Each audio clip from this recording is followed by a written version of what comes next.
Chapter 142. Unknowingly, 2 days had passed. After Ji Tianxing took a mystic gold secret elixir, he cultivated in the secret chamber for 2 days before stopping to rest. At this time, he had refined 60% of the mystic gold secret elixir. His strength had increased tremendously, and he had successfully reached LV7 of the true element realm. The remaining 40% of the elixir was distributed in his limbs and bones, and would continue to increase his strength in the future.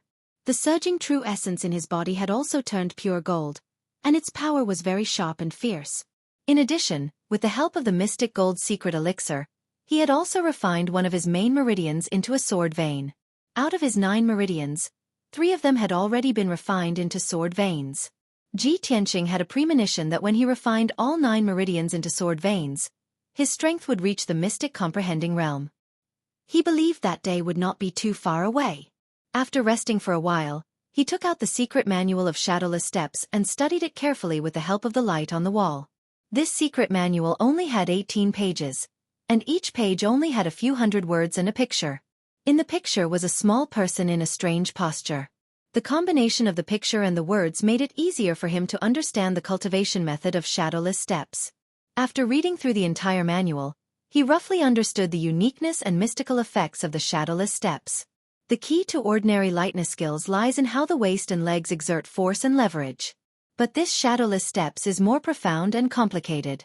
It actually requires the mobilization of the joints and strength of the whole body, and it also requires the training of breathing rhythm. Even the weather and terrain can be used to leverage force. In different environments, the effects of shadowless steps will be different. Amazing, really amazing. Ji Tianxing put down the book, and his face was full of amazement. Then, he began to practice according to the cultivation method of shadowless steps. In the evening, the sun was about to set. At the peak of Red Cloud Peak, in a palace called White Cloud Hall, Yun Yao, in a long white dress, was standing under the eaves of the corridor on the 3rd floor of the palace, calmly looking at the setting sun. Not long after, a young man with a sturdy body and a valiant appearance came behind her. This person was Hao Meng. Although Yun Yao didn't turn around, she already knew that Hao Meng had come. She asked calmly, "Junior brother Hao, is there any result from that matter?" Hao Meng nodded and smiled. "Eldest senior sister, 3 days ago, you asked me to investigate Ji Tianxing's background and bloodline. I immediately sent people to investigate. Just now, I received news that there are results. The truth is as you said, eldest senior sister." Chu Tianxing put down the file in his hand, rubbed his eyebrows, and turned to look at Yun Yao at the door. "What's the matter? Come in and talk." Yun Yao walked into the study, took out a letter from the jade ring, and placed it on the desk in front of Chu Tianxing. "Master, according to the prophecy of the star chart, the person our sect is looking for is from the Royal Azure Dynasty and has the bloodline of the Black Sword sect. Disciple has investigated and confirmed that this person is Ji Tianxing. This secret letter is the result of the investigation of our sect's spies in the Royal Azure Dynasty. Please have a look." Chu Tianxing immediately raised his eyebrows and a look of surprise flashed in his eyes. "Ji Tianxing? It's actually him?" He quickly opened the letter and took out the secret letter to read carefully. A moment later, he finished reading the contents of the letter and couldn't help but nod. "I see. I didn't expect this matter to be so complicated. No wonder Ji Tianxing and Ji Ling have a blood feud." Yun Yao nodded and said, "The bloodline of the Black Sword sect is the ancestral bloodline of the Ji family. Ji Ling used an evil item like the soul-seizing bead and carefully planned to seize the bloodline of the Black Sword sect." Chu Tianxing frowned and thought for a moment before saying in a low voice, "However, Ji Tianxing only once had the bloodline of the Black Sword sect. His bloodline has been taken away by Ji Ling. I'm afraid he can't restart the 9 dragons trapping devil array now. This matter is of great importance. The underground devil's den is a secret place of our sect. Master has already made a mistake on Ji Ling's matter. How can I make the same mistake again? Yun Yao, even if you help Master investigate the truth and results, Master can't let Ji Tianxing try to restart the array. He has only been in the sect for a month. He may not have much loyalty and trust in our sect. Master needs to slowly observe him." Chapter 143. Yun Yao was the head disciple of the Sky-Bearing sect and had been raised as the successor of the sect master. She had the right to ask about and understand the important matters of the sect. She had followed Chu Tianxing for many years, so she knew his nature very well. She had expected Chu Tianxing to have such a reaction after learning the truth. She cupped her hands and bowed to Chu Tianxing. Master, disciple is only helping you solve your problem. Disciple doesn't have any better suggestions on how to deal with this matter. It's all up to you. Chu Tianxing nodded and said with a gratified expression, You're considerate. Go and rest. Yun Yao cupped her hands and left the study. After she left, Chu Tianxing was silent for a while before taking out the fated star chart. He used a secret technique to deduce the heavenly cycle. As his true essence poured into the black turtle shell, countless silver dots began to move and the pattern on the turtle shell changed. After about 100 breaths, the dots of light arranged themselves into several silver lines and formed a strange pattern. Chu Tianxing observed for a while and a gratified expression flashed through his eyes. He nodded and said, Ji Ling is dead now, but the person on the fated star chart is still in the sect. It should be Ji Tianxing. He put away the black turtle shell and quickly left the study. He used his true essence to condense a pair of flaming wings and flew as fast as lightning towards the Great Peace Palace. Whoosh! Chu Tianxing landed at the entrance of the Great Peace Palace and told the mute sword slave his intentions. After the mute sword slave entered the Great Peace Palace to report, Chu Tianxing led him into the depths of the palace. When Chu Tianxing entered the third courtyard, Xiang Wuji was holding a white jade water bottle and watering the spirit herbs in the nursery. After the mute sword slave left, Chu Tianxing bowed to Xiang Wuji and reported, Martial uncle, disciple has something to report. We found the person who truly defies fate. Xiang Wuji slowly watered the plants and put the white jade water bottle into his black thumb ring before leading Chu Tianxing into the room. Let's go inside and talk. Chu Tian followed Xiang Wuji into the room. After Xiang Wuji sat down, he said with a solemn expression, Martial uncle, the person we are looking for is the new disciple of the outer sect storm courtyard, Ji Tianxing. Ji Tianxing? That little bastard? Xiang Wuji raised his eyebrows and revealed a strange smile. Hee, it's actually him? How interesting. Seeing his strange expression, Chu Tianxing revealed a puzzled look. Martial uncle, do you know him? Xiang Wuji nodded, his smile slightly mocking. That kid made a mistake before and was punished to sweep the floor of Great Peace Palace for half a month. Chu Tianxing suddenly understood. So that's how it is. Xiang Wuji thought for a moment and asked, Since you're sure that the person you're looking for is him, what are you going to do? Chu Tian said with a solemn expression. Although Ji Tianxing is the person we are looking for, his Shen sword blood vein was taken away by Ji Ling. I wonder how much of the Shen sword blood vein he still has left? I'm not sure if he can open the 9 dragon trapping demon formation, so I won't easily bring him into the underground cavern and try to open the formation. I've decided to secretly observe him and see if he's a promising talent and if he's loyal to the sect. In addition, the star chart indicates that the person is him. Even if he can't open the formation, it's very likely that he'll become a pillar of the sect. He's too weak right now, so I've decided to secretly test and nurture him. When he's strong enough, I'll bring him into the underground cavern and try to open the formation. Xiang Wuji frowned and thought for a moment, then nodded. This is a relatively safe method. This old man agrees. However, you have to pay more attention to the underground cavern. Don't let that unparalleled demon break the seal. Chu Tianxing said seriously, Of course, I'll pay more attention. There definitely won't be any problems. And that's good. Xiang Wuji nodded and waved his hand. If there's nothing else, you can leave. Chu Tianxing bowed before leaving the Great Peace Palace with peace of mind. After he left, the room fell into silence. Xiang Wuji's smile disappeared. He frowned and murmured, That little brat has the bloodline of Shen Jian. In that case, he might be the descendant of Qiu Yu's disciple? My most important disciple left, but after 100 years, her great-grandson came to this old man's side. Haha, the heavens really care for this old man. Thinking of this, a mocking smile appeared on his wrinkled old face. Humph. Damn brat.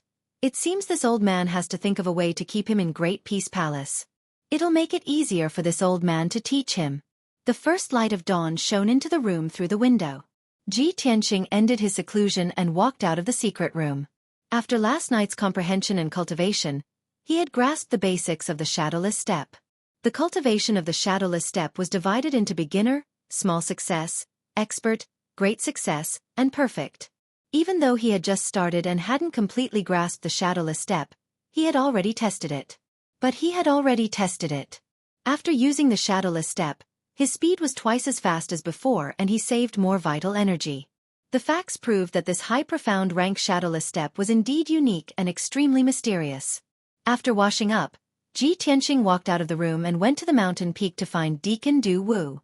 Today was the second day of the 6th month. He remembered that he had not received his monthly allowance for this month. That was 10 vital energy dan and 8 ling fruits. It was enough for him to cultivate for a month. In the mortal world, these cultivation resources could be sold for a sky-high price of 10 million taels of silver. Ji Tianxing used half an hour to find Du Wu to receive his monthly allowance. Not long after he returned to the wind cloud courtyard, the bell to gather sounded in the main hall. He hurriedly walked out of the room and rushed to the main hall to gather. Lu Mingyang, who was sweeping the yard, quickly put down the broom and ran into the main hall. Not long after, the 10 disciples had all gathered. Han Qiuxing and Du Wu walked in. Han Qiuxing walked to the front and announced with a solemn expression, "Everyone, a new month has begun. This month, you will be learning Array Dao. The rules are the same as last month. I will teach you the basics of Array Dao, but you have to study and learn more advanced knowledge. At the end of the month, I will still test you. The losers will be punished and the winners will be rewarded." The faces of the disciples turned solemn. A few of them clenched their fists and secretly decided to work hard and strive to be the winner of the month's test. Ji Tianxing was born in a family of blacksmiths. He had dabbled in Array Dao. Even if he was not an expert, he was still at the entry level. But he knew that with only the entry level of Array Dao, he would not be able to pass the test. He had to work hard. Among the many disciples, only Lu Mingyang's eyes flashed with joy as he secretly rejoiced. This was because he was born in the Chongfeng country's royal family. Since young, he had been taught and taught by the state teacher. He was proficient in Array Dao. These days, he was punished by Han Qiuxing to clean the wind cloud courtyard. Every day, he had to endure the strange looks and mockery of the other disciples. His heart had long been filled with anger. He silently endured it. Today, after hearing that this month's task was Array Dao, he suddenly saw the hope of being able to hold his head high. He gritted his teeth and growled in his heart, "I was punished right after I entered the wind cloud courtyard and was mocked by the other disciples. Now, my chance has finally come. At the end of the month, I must be the winner of the Array Dao test and wipe away my shame." Xiang Wuji curled his lips and laughed sinisterly. "You don't like the sound of sweeping the floor? All right, you can be a servant of Great Peace Palace." "Handyman?" Ji Tianxing waved his hand and didn't know whether to laugh or cry. "Then I'll just be a boy. Anyway, I can see that you're determined to stick to me." Xiang Wuji snorted in exasperation. "Humph. Don't pretend to be obedient after taking advantage. So many disciples are crying and begging to come to Great Peace Palace to sweep the floor. This old man isn't willing. You are now a boy of Great Peace Palace. If you go out, many disciples will be jealous of you." Ji Tianxing was suspicious of his words and muttered in a small voice, "If that's the case, then why isn't there a single boy in Great Peace Palace? No one has cleaned it for many years. Weeds are growing everywhere." Xiang Wuji choked and said angrily, "What do you know, boy? This old man's Great Peace Palace has the Blue Spirit Great Formation. Those weeds will benefit and grow to the height of a person in 10 days. Ji Tianxing knew that the old man was bragging, but he did not expose him. Otherwise, if he forced the old man into a corner, the one who would be unlucky in the end would be him. Seeing the other not speak, Xiang Wuji's anger subsided. He put away the white jade kettle and turned to walk into the hall. "Boy, come with this old man." Ji Tianxing did not know what he wanted to do, so he could only follow him into the hall. There was a sandalwood table in the hall that was filled with all kinds of spirit fruits and pills. Qian Yu and the little black dragon were lying on the table, slowly eating spirit fruits and pills. They looked very satisfied and satisfied. Seeing Ji Tianxing come, Qian Yu's figure flashed and flew to his shoulder. It said excitedly, "Old Ji, you're fine? That's great." The little black dragon hurriedly swallowed the spirit fruit in its mouth and flew in front of him to greet him. Old Ji, it's good that you're fine. Ji Tianxing could see that the two of them had become much stronger and their mental states were very good. He could not help but smile and ask, "How did you know something happened to me?" Qian Yu raised its little head and said proudly, "I'm the most well-informed. Nothing can be hidden from me." Ji Tianxing stretched out a finger and flicked its little head. He said exasperatedly, "Then why didn't you come to see me when I was imprisoned in the Black Wind Cave? Why didn't you bring me anything to eat? You two heartless fellows. You were enjoying yourselves in the Grand Peace Palace, but you watched me suffer in the Black Wind Cave." The little black dragon immediately stopped talking. With a whoosh, it turned back into the black dragon sword and returned to its scabbard hanging on the wall. Qian Yu rolled its eyes and immediately pointed at Xiang Wuji. "Old Ji, it's not that I didn't want to see you. It's that old man who won't let us leave the Grand Peace Palace." Of course, Ji Tianxing did not dare to cause trouble for Xiang Wuji. He could only end this topic. Xiang Wuji reached out and grabbed the black dragon sword hanging on the wall. He also picked up Qian Yu's tail and handed them over to Ji Tianxing. "Brat, your two pets are both gluttons. Last month, they ate more than 1,000 spirit fruits and pills from this old man. Hurry up and take them away. This old man will not keep them."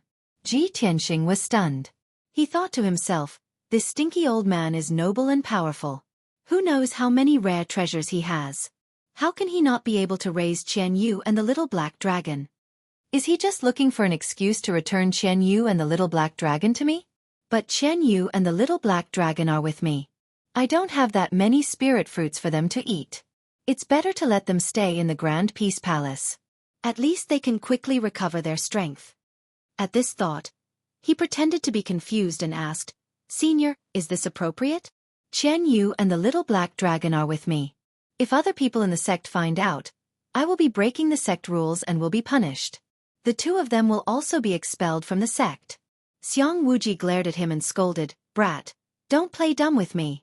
Don't you just want to leave them here and borrow my treasures to help them recover their strength? Hurry up and take them away. You are a member of the Grand Peace Palace. With this old man protecting you, no one in the sect will dare to cause trouble for you." Ji Tianxing blinked his eyes and thought to himself, "Why did that stinky old man suddenly become my backer?" Chapter 145. Ji Tianxing took the black dragon sword and Qian Yu and put them into the 100 treasures pouch. Of course, he also put the dozens of spiritual fruits and dawn left on the table into the pouch. Xiang Wuji saw him do this and frowned, but he didn't say anything. He sat on the chair and drank a few mouthfuls of wine. He asked casually, "Kid, what is the Feng Yun Yard learning this month?" Ji Tianxing answered honestly, "This month, Deacon Han is teaching us a raise. At the end of the month, there will be a test." "A raise?" Xiang Wuji was startled and a strange look flashed across his eyes. He drank from the gourd and thought to himself, Qiu Yu's disciple was the most talented array genius in the house. No one in the entire Tianjin region can compare to him. Ji Tianxing, if this kid is really the descendant of Qiu Yu's disciple, he should be able to inherit some of Qiu Yu's array talents?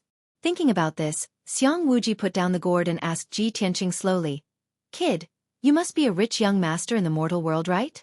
What does your family do?" Ji Tianxing didn't know why he would ask this, but he still answered truthfully, "Senior, this junior's family is proficient in forging tools, and this is our profession." "Making weapons?" Xiang Wuji frowned and muttered to himself, "I thought it was a family of arrays. I didn't think it was making weapons." However, making weapons is also related to arrays. With Qiu Yu's array talents, even if he makes weapons, he will be able to create a great family business.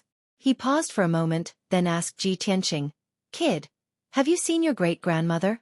Ji Tianxing shook his head and said calmly, "Only my father and uncles are still alive. My grandfather passed away a long time ago. I have never seen my great-grandmother."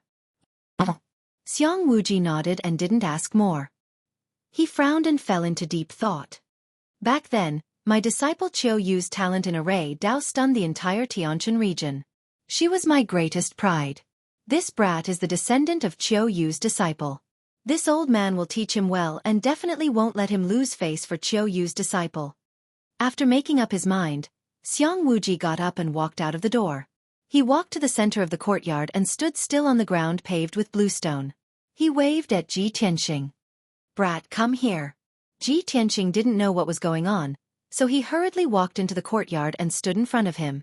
Xiang Wuji pointed at the limestone floor beneath his feet and asked with a serious expression, "Observe the ground carefully and tell this old man what you see." Ji Tianxing looked down at the ground under his feet and observed carefully. The bluestone floor was about 6 meters in radius. At first glance, it looked ordinary. However, after taking a closer look, he noticed that the bluestone slabs were of different sizes and were arranged in different orders and directions. The gaps between the slabs were like lines. They seemed to contain some kind of pattern and formed a strange pattern. Ji Tianxing frowned and thought for a moment. He suddenly looked up at Xiang Wuji and said with certainty, "Elder, if I am not wrong, this should be an array." Xiang Wuji nodded and said calmly, "Not bad. You have some eyesight. You can see that this is an array." However, he thought to himself, disciples with ordinary talent in array Dao can only see patterns. Only those with great talent can see that this is an array. It seems that this brat has some talent in array Dao. This old man will observe more. He looked at Ji Tianxing calmly and asked, "Normally, there are 4 types of arrays: illusion arrays, trap arrays, killing arrays and support arrays. Take a closer look. What type of formation is this? If you are not sure, this old man will allow you to use vital energy to investigate." Ji Tianxing nodded and continued to observe the array beneath his feet. He had already learned the basics of array Dao. Of course, he knew that there were 4 types of arrays. Illusion arrays, trap arrays and killing arrays were needless to say. As for support arrays, they were usually used to aid in cultivation or to nurture medicinal ingredients. For example, the secret room in his room had an energy-gathering array. It was used to gather the energy of heaven and earth to aid in cultivation. This was a support array. After a moment of careful observation, Ji Tianxing had a preliminary answer. He guessed that the array beneath his feet was a support array. However, he did not dare to answer rashly. He pressed his palms against the bluestone slabs on the ground and released his vital energy to further investigate the array. His vital energy surged into the bluestone slabs and he quickly found that the ground was warm and moist. There was a vast amount of qi of the green wood. After thinking for a while, he said to Xiang Wuji with certainty, "Elder, from what I see, this array is a support array. It should be used to nurture medicinal ingredients." Xiang Wuji smiled and nodded, "That's right, you're right. This wood spiritual array is indeed used to cultivate medicinal herbs. Since you have some talent in array Dao, then I will test you today." Then he waved his hand and shot out a dark green vital energy beam that surged into the bluestone slabs. The bluestone slabs lit up with green light. The cracks on the bluestone slabs also turned into green lines that emitted a mysterious power. In the blink of an eye, a dark green light barrier appeared. This light barrier was like an inverted bowl that enveloped Ji Tianxing. Ji Tianxing looked around and found that the scenery around him had changed. The yard had disappeared. He was actually in a dense and lush forest with a radius of 1,000 meters. Below his feet was soft green grass and all around him were towering trees. He could not see the end of the forest. He could not see the situation outside the forest. He could only look up and see a dark green wall of light above his head. It was obvious that Xiang Wuji had activated the wood spiritual array and trapped him inside. Just as he was looking around, Xiang Wuji appeared beside him. He stroked his white beard and said with a smile, "Kid, you are now inside the wood spiritual array. If you can break the array and walk out of it, then come see me in the main hall. I will reward you. Otherwise, you can stay here forever and help this old man with the fields and weeds." After that, Xiang Wuji laughed evilly and disappeared into thin air. After he left the wood spiritual array, he walked back to the main hall with his hands behind his back. He lay down on a rattan chair and drank wine leisurely while humming a tune. In the quiet courtyard, there was only a green light shield with a radius of 6 meters. It was the wood spiritual array. From the outside, it looked like the array was only 6 meters wide. Actually, there was another world inside the array.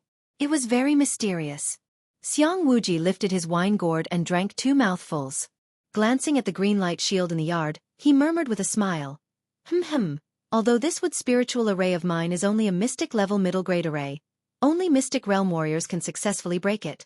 If you can break it in a day, then you have inherited Xueqi's talent in arrays. I will teach you everything I know.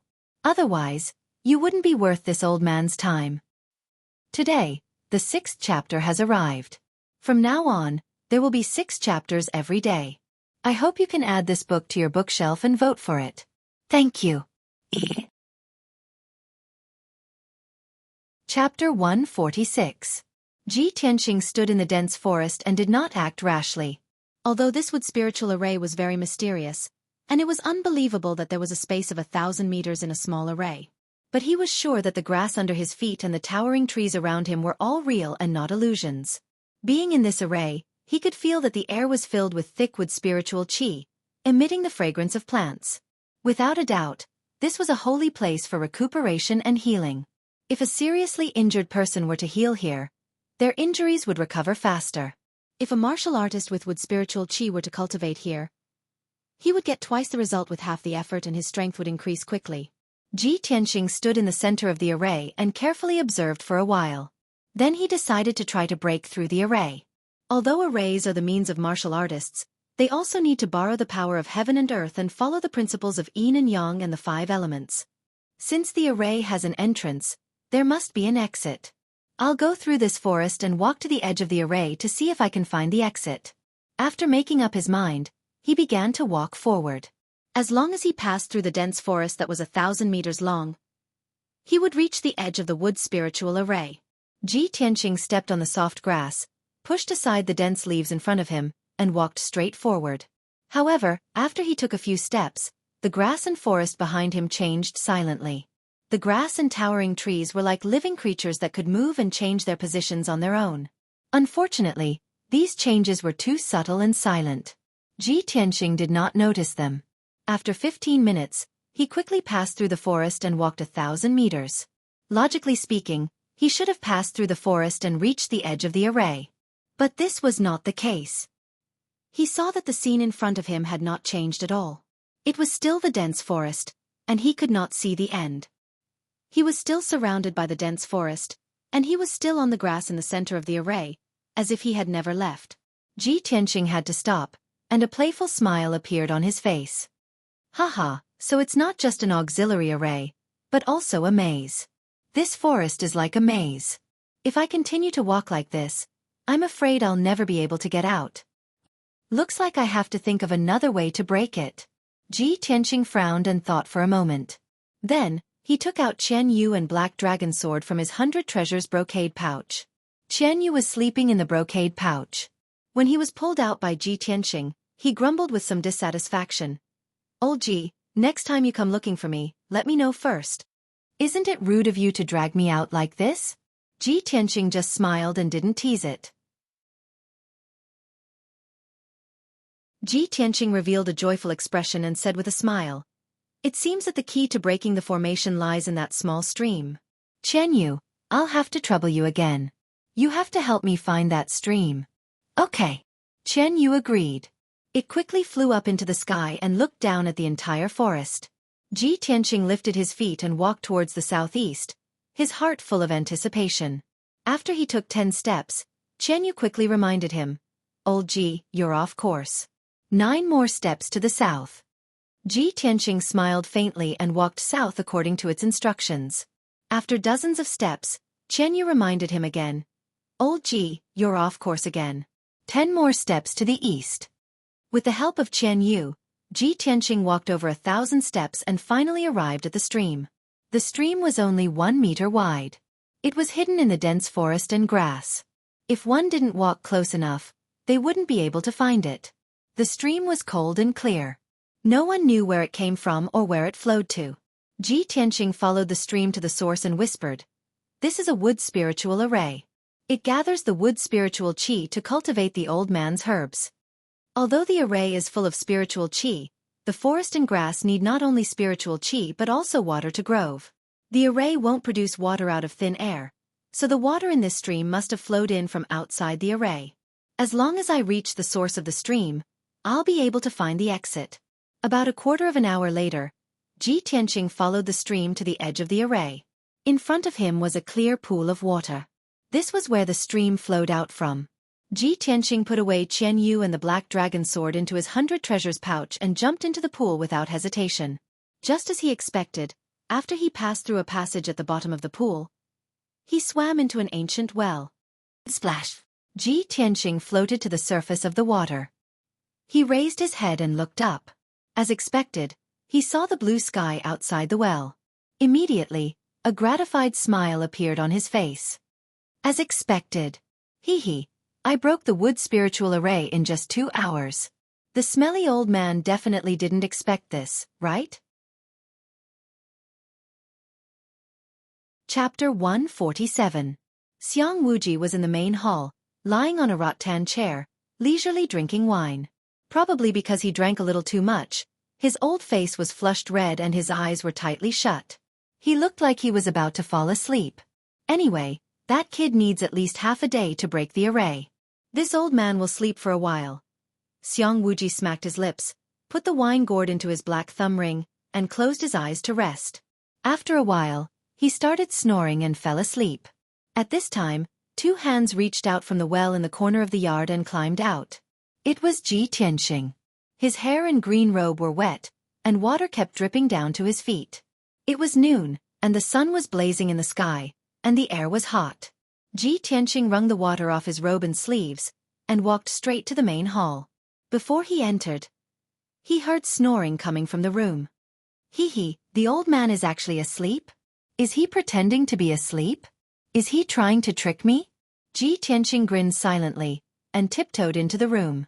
He quietly walked to Xiang Wuji's side, wanting to see if Xiang Wuji was really asleep or just pretending. When he was 5 steps away from Xiang Wuji suddenly opened his eyes, and subconsciously waved his hand, sending out a ray of sword light towards Ji Tianqing. The ray of sword light was over a meter long, and was extremely sharp and violent. It could even cut through a city wall with one slash. Ji Tianqing's expression changed drastically, and he broke out in cold sweat. He immediately used the shadowless steps, and retreated 3 meters away. Even so, the ray of sword light was too fast, and had already reached his ear. Luckily, Xiang Wuji had already woken up. After realizing that something was wrong, he stopped in time. That sharp and fierce sword light was hovering right next to Ji Tianqing's ear, only 2 inches away from his neck. If Xiang Wuji had stopped a second later, his head would have been separated from his body, and he would have died on the spot. Hiss! Ji Tianqing was still in shock, and couldn't help but suck in a breath of cold air. He said angrily, "Old man, what are you doing?" "Old man, you don't have to be so cruel to me. You almost chopped my head off." Xiang Wuji moved his finger, and quickly retracted the ray of sword light. Only then did he wake up, and he turned to Ji Tianqing. "Kid, why are you out? What time is it? How long have I been asleep?" Ji Tianqing said expressionlessly, "It's half of the afternoon." Xiang Wuji immediately stood up with a face full of surprise. He frowned and looked at the sky outside. "I just fell asleep for a while, and you've already come out of the wood spirit formation? This is impossible. It's only been 2 hours since you entered the formation. How could you break the formation in 2 hours?" Xiang Wuji couldn't believe that someone could break the wood spirit array in 2 hours. In the past 100 years, other than Xueqi's disciple, no one else could do it. Now, Ji Tianqing did it. How could he not be shocked? Could it be that this kid's array talent is as outstanding as Xueqi's disciple? He completely inherited Xueqi's talent? Thinking about this, Xiang Wuji's blood boiled, and he was very excited. The way he looked at Ji Tianqing was also filled with excitement and anticipation, as if he had seen a perfect piece of jade. He believed that this perfect piece of jade, after being polished by him, would become a rare treasure. After a while, Xiang Wuji calmed down. He stared at Ji Tianqing and asked seriously, "Kid, tell me, how did you break through the array?" Ji Tianqing didn't hide it, and answered honestly, "Your array may be a supporting array, but it has the effect of an illusion array. The forest inside is a maze, and if you don't break it, you can't get out. I found a way to find a small stream and guessed that it was the base of the array. I found the source of the stream and climbed out of the well." Xiang Wuji nodded as he listened, and a rare smile appeared on his old face. Not bad, not bad. Your way of thinking is correct. Ehem. I said before that I would reward you. Now, I will fulfill my promise. Hearing that there was a reward, Ji Tianqing's anger dissipated. He asked with anticipation, "What reward are you going to give me?" Xiang Wuji looked at him solemnly and said in a serious tone, "This old man has decided to teach you array Dao techniques and nurture you into an array Dao grandmaster." Then, he looked at Ji Tianqing with a smug expression. In his opinion, any disciple who heard these words would be so excited that they would tremble. However, what he expected did not happen. Ji Tianqing stilled and then bowed. "Many thanks for Elder's guidance. Junior is very grateful." Actually, he was muttering inside, I thought that this old man would reward me with some spiritual dan to help me increase my strength." Xiang Wuji's smile disappeared. He asked with a frown, "Stinking brat, what's with your expression? Aren't you excited?" "I am going to teach you arrays. That is a blessing that other people can only envy. Are you really not excited at all?" Seeing this, Ji Tianqing could only squeeze out a smile. Junior is grateful to Elder for his kindness. I will never forget it. Humph. What a hypocrite. Of course, Xiang Wuji could tell that he was lying and scolded him. "No matter if you are happy or not, I will teach you. In the future, you will stay in Great Peace Palace and don't need to return to Wind Cloud Yard." Ji Tianqing finally remembered that Xiang Wuji's status was very high. If he really wanted to ask Wind Cloud Yard for him, Han Qiaoxing would not dare to refuse. Thinking of this, he hurriedly complimented Xiang Wuji and flattered him a bit. Only then did Xiang Wuji's anger dissipate. Xiang Wuji thought of the previous matter and warned with a serious expression, "Brat, in the future, don't sneak around in Great Peace Palace. Otherwise, if I don't stop one day, you will die an unjust death." Ji Tianqing nodded and said with a face full of agreement, "There is a saying in the mortal kingdoms, accompanying a ruler is like accompanying a tiger. I feel the same way now." Xiang Wuji glared at him and scolded, "What do you know? I am always on guard. Even when I am asleep, I am always on guard. I have roamed the continent for 200 years. I have traveled through dozens of regions and encountered countless dangers. If I had not been careful, do you think I would have been able to survive until now?" Ji Tianqing came to a realization and said sincerely, "Senior, it seems like you're a powerhouse with a story. When are you going to tell me about your adventures in the world?" Xiang Wuji nodded proudly and said, "Of course. As for telling stories, we will talk about it when we have time. Right now, come with me to the study. I will teach you arrays." Chapter 148. Ji Tianqing followed Xiang Wuji into the study and listened attentively to the teachings of formations. From noon to late at night, for 12 hours, he listened intently to Xiang Wuji's teachings. Even though Xiang Wuji said he was going to teach him formations. But formations were not like martial arts that could be taught directly and make someone become a powerful cultivator overnight. The so-called array path absolute art was actually a combination of array path knowledge and experience. It was not something that could be taught in a day or two. Xiang Wuji was not only skilled in martial arts, he was also skilled in alchemy and formations. In his own words, he was an all-round cultivator and ranked in the top 3 in the entire Tianjin zone. Even with Ji Tianqing's talent, it would take him at least 10 years to learn all the formations he had learned in his life. Therefore, Xiang Wuji followed the principle of gradual improvement and taught Ji Tianqing the basics of formations and experience. Since Ji Tianqing already had a foundation in formations, he skipped over the primary level formations and started with the Xian level formations. Ji Tianqing didn't just have a foundation in formations. His talent in formations was not bad. When he listened to Xiang Wuji's teachings, he understood immediately and learned immediately. He could also infer many things from one example. In this way, his 12 hours of study was equivalent to 3 to 5 days of study for an ordinary disciple. This made Xiang Wuji very satisfied and he found him more and more pleasing to the eye. In the middle of the night, Xiang Wuji went back to his room to rest and stopped teaching. "Kid, it's too late. You don't need to go back to the Feng Yun Yard tonight. Stay in the Greaton Palace." Ji Tianqing nodded to show he understood. But after thinking he asked, "Elder, which room should I sleep in?" "Sleep." Xiang Wuji frowned and scolded, "You are so young. You don't work hard and you want to sleep? Look at those lazy people who love to sleep. Which one of them can become a powerful cultivator?" They don't have talent and don't work hard. How can they become strong? Ji Tianxing was reprimanded by him. He lowered his head and whispered, "Don't you like to sleep all day?" Xiang Wuji glared at him and scolded, "You stinking brat. Originally, this old man wanted to let you rest in the pill room, but now, this old man has changed his mind. Scram to the woodshed for this old man and meditate to cultivate." After saying this, Xiang Wuji flung his sleeves and left in a huff. Ji Tianxing rubbed his nose regretfully and murmured with a wry smile, "If I had known that the old man was hot-tempered, why would I have talked back to him? Aren't you just asking for trouble?" With a sigh, he walked to the woodshed with a helpless expression and sat in a corner to cultivate. The next day, Ji Tianxing finished his cultivation early in the morning and went to the well to draw water to wash his face.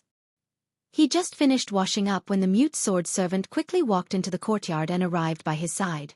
Although the sword servant couldn't speak, he made a few hand gestures to him. After half a month of interaction, Ji Tianxing was already familiar with the sword servant and could understand his hand gestures. It turned out that a female disciple had come to the Graydon Palace to look for him and was waiting outside the gate. Ji Tianxing thanked the sword servant and hurriedly walked to the gate of the Graydon Palace. As he walked, he wondered which female disciple would come to the Graydon Palace to look for him early in the morning. "I only know 2 or 3 female disciples in the sect.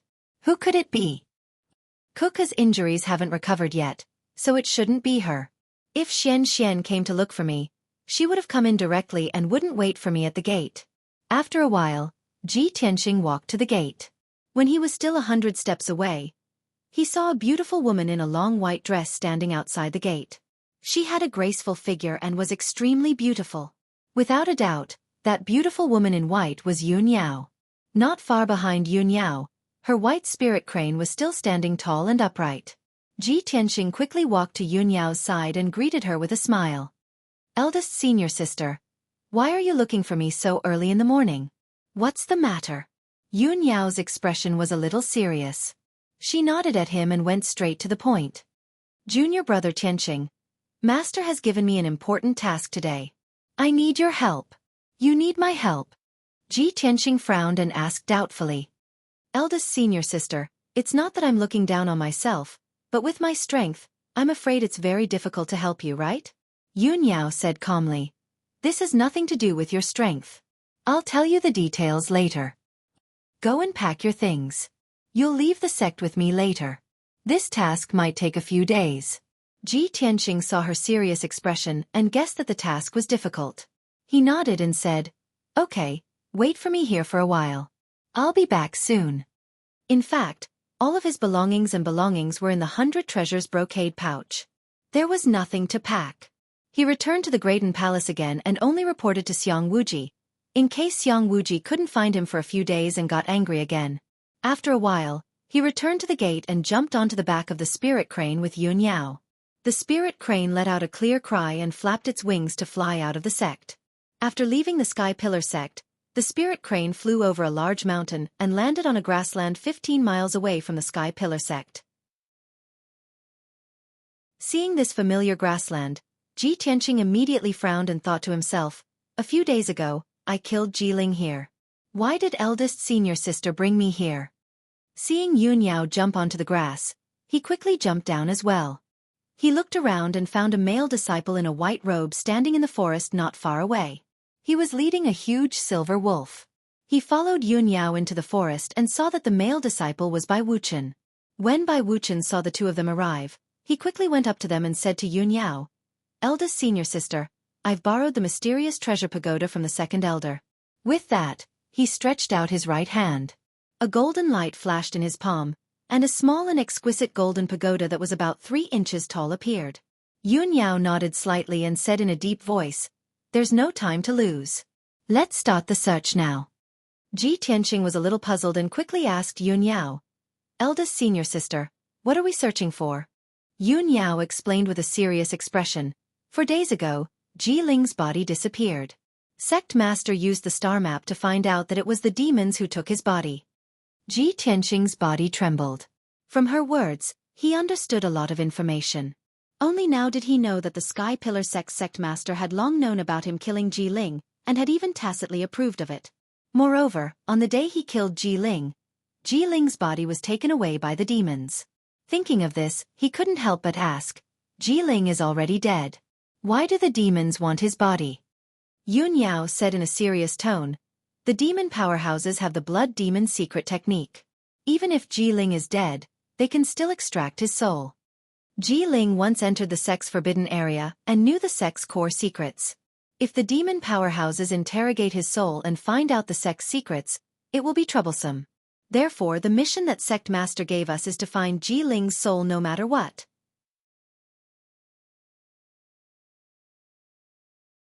Chapter 149. Ever since Ji Tianqing killed Ji Ling, he had put this matter aside. A person's death was like an extinguished lamp. With Ji Ling dead, he thought this matter was over. But after listening to Yun Yao's explanation, he realized that this matter was not over. It even left behind a huge hidden danger. At the same time, he felt a deep sense of fear towards the strange and mysterious demon race. She's already dead, but they can still extract her soul to interrogate her for secrets? The demon race actually has such an evil secret technique? It's unbelievable. Ji Tianqing muttered with a grave expression. Then he asked Yun Yao, eldest senior sister, how do we find the whereabouts of Ji Ling's soul? Without waiting for Yun Yao to explain, Bai Wuchen answered. Second Elder's mysterious pagoda is an incomparably mysterious treasure. It can use blood as a guide to find the whereabouts of Ji Ling's corpse. He looked at Ji Tianqing with a burning gaze and said in a low voice, didn't Ji Ling steal your bloodline? Your bloodline flows in her body, so there's a connection between you and her. Later, I'll activate the mysterious pagoda's array formation. I'll need a drop of your blood as a guide to help the mysterious pagoda search for Ji Ling's whereabouts. Ji Tianqing immediately understood. He nodded and thought to himself, no wonder eldest senior sister needs my help. This matter has nothing to do with strength. So they just need my blood. He thought for a moment and said to Yun Yao, eldest senior sister, since you only need my blood as a guide, then it's easy. I'll give you a drop of my blood. Then you can go and carry out the mission. I won't be going with you. I still have to go back and cultivate. Last month, the Wind Cloud Courtyard wanted to take the alchemy test. In the end, he was framed by Ji Ling and was locked in the Dark Wind Cave for more than 10 days, delaying his alchemy. If Xiang Wuji hadn't taught him alchemy, he definitely wouldn't have passed the test and would have been punished. This month, the Wind Cloud Courtyard wanted to take the array formation test again. He didn't want to waste any more time and affect his cultivation. Previously, he was lucky enough to pass the alchemy test and even take first place. But he knew very well that a person couldn't always have good luck. If he did not study formations diligently, it was very likely that he would rank last in this month's formation test. Before Yun Yao could say anything, Bai Wuchen gave her a contemptuous look. I say, Junior Martial Brother Tianqing, you're not afraid of the ferocity of the demon race, so you're deliberately looking for an excuse to evade, right? Ji Tianqing glanced at him expressionlessly and said indifferently, Senior Brother Bai, don't measure the heart of a gentleman with the yardstick of a villain. Bai Wuchen's face darkened, and he shouted, Ji Tianqing, who are you calling a villain? He didn't like Ji Tianqing to begin with. It was a rare opportunity for him to insult Ji Tianqing in front of Yun Yao. Of course, he wouldn't miss it. He didn't expect that Ji Tianqing would be so bold as to mock him. An elite genius. How could he not be angry? At this moment, Yun Yao frowned slightly and took a step forward to stand between the two of them. She looked at Ji Tianqing calmly and said sincerely, Junior Martial Brother Tianqing, there's something you don't know. Although the Xianji Pagoda can use your blood as a guide to find traces of Ji Ling's corpse, it can only be located at a certain distance. If it's too far away, the Xianji Pagoda can only point out the direction, but not the exact location. We still need your help in this operation. Come with us. After listening to Yun Yao's explanation, Ji Tianqing finally understood the reason. To be fair, Yun Yao had always treated him well. Since Yun Yao asked for his help, how could he refuse? Ji Tianqing raised his eyebrows and nodded in agreement. If that's the case, I'll go with you. Thank you, Junior Martial Brother Tianqing. Yun Yao nodded slightly and thanked him. Ji Tianqing glanced at Bai Wuchen. Seeing that he was still angry, Ji Tianqing said in a playful tone, Eldest senior sister is very powerful. My essence blood can find traces of Ji Ling's corpse. We are all indispensable to this mission. I'd like to know, Senior Marshal Brother Bai, why do you want to go with us? Bai Wuchen had insulted him just now. Of course, he wouldn't take it lying down. He had to return the favor. As expected, Bai Wuchen felt that his dignity was being challenged. He glared at Ji Tianxing angrily. Ji Tianxing. I'm proficient in formations and I can control the Xianji Pagoda. Ji Tianxing raised his eyebrows and said mockingly, "Oh? Eldest senior martial sister, are you not proficient in formations and can't control the Xianji Pagoda?" Yun Yao was the #1 genius in the Tianjin region. Not only was she extremely talented in martial arts, but she was also proficient in formations and alchemy. Naturally, she could control the Xianji Pagoda. Bai Wuchen's face turned green. He clenched his fists in anger. He wanted to beat Ji Tianxing up. Seeing this, Yun Yao had to mediate the situation again. Junior Marshal Brother Tianxing. Master asked Junior Marshal Brother Bai to help me. Ji Tianxing didn't say anything else. He didn't want to put Yun Yao in a difficult position. Bai Wuchen also knew his limits. He didn't want to make things too difficult for Yun Yao. The matter was settled. The three-man team was formed. Although they didn't get along well, Bai Wuchen also took out the Xianji Pagoda. He cleared his mind and activated the formation to activate the pagoda. Then, Ji Tianxing cut his finger with his sword and forced out a drop of blood essence from his heart. He dripped it into the Xianji Pagoda. The Xianji Pagoda, which was emitting a golden light, started to spin rapidly. It released a mysterious and invisible force that surged into the dark sky. Ji Tianxing and Yun Yao stared at the Xianji Pagoda, waiting for the results. After about 100 breaths, the Xianji Pagoda's spinning speed slowed down. Finally it stopped. Ji Tianxing could see that one of the 8 corners of the golden pagoda was blood red. It was pointing northwest. Obviously, Ji Ling's body should be northwest of the Sky Pillar sect. Go northwest. Let's go. Yun Yao immediately gave the order. She jumped onto the spirit crane with Ji Tianxing and flew into the sky. Bai Wuchen also put away the Xianji Pagoda. He rode on the giant silver wolf and rushed northwest at lightning speed. On the way, he looked up at the spirit crane in the sky. On the back of the spirit crane, Ji Tianxing and Yun Yao stood side by side. They seemed to be chatting. Seeing this, Bai Wuchen could not help but feel jealous. His face turned cold. Damn Ji Tianxing. A country bumpkin from a small country is getting closer and closer to senior sister. Unfortunately, the sect leader seems to be secretly watching this kid. Otherwise, how could I let him be so close to senior sister? Bai Wuchen already hated Ji Tianxing when they were still in the Royal Azure Dynasty. Of course, it was more accurate to say that he was jealous. However, this kind of jealousy was not enough to make him want to kill. He did think of ways to chase Ji Tianxing out of the sect to prevent Ji Tianxing and Yun Yao from getting closer and closer. However, he did not expect that Ji Tianxing would be secretly watched by the sect leader. This caught him off guard and he could not carry out his plan for the time being. He could only pray silently in his heart that there would be a chance to fulfill his wish in this mission. Chapter 150. Yun Yao and Ji Tianxing rode on the spirit crane and flew high up in the sky, heading straight for the northwest direction. Ji Tianxing thought of a crucial question. He had some doubts and asked Yun Yao. Eldest senior sister, the devil race took Ji Ling's body. Could they have escaped from the Star Ancient Realm? Yun Yao shook her head and explained. The Star Ancient Realm is an independent space that has always been guarded by our sect. Even the devil race's experts can't enter and leave as they please. In the past 100 years, the devil race's experts have infiltrated our sect several times. Therefore, Master suspects that the devil race has always been hiding in the Star Ancient Realm, waiting for an opportunity to make a move. Ji Tianxing nodded and said in a serious tone, so that's the case. The Star Ancient Realm is rich in spiritual energy and resources. Since the devil race is hiding in the Star Ancient Realm, they don't lack cultivation resources. Moreover, the Star Ancient Realm is vast. If the devil race is hiding there, it will be extremely difficult to find them. Yun Yao continued. The devil race's headquarters is very far from here. After they took Ji Ling's body, they had to use a secret technique to extract Ji Ling's soul within a few days. After 7 days, Ji Ling's soul will dissipate from the world. Therefore, the devil race must be hiding in the star ancient realm to extract Ji Ling's soul as soon as possible. Because of this, Yun Yao was sure that the devil race was hiding somewhere in the star ancient realm. After listening to her explanation, Ji Tianqing's doubts were dispelled and he didn't ask about it anymore. Very quickly, 2 hours passed.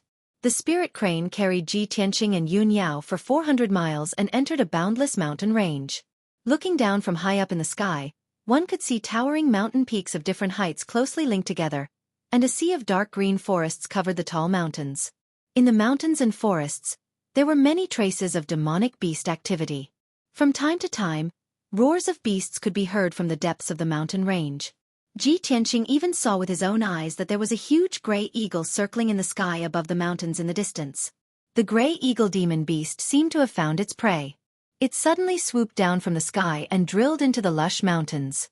The next moment, the huge gray eagle flew back into the sky with a blood-stained black bear in its mouth. It quickly disappeared into the distance.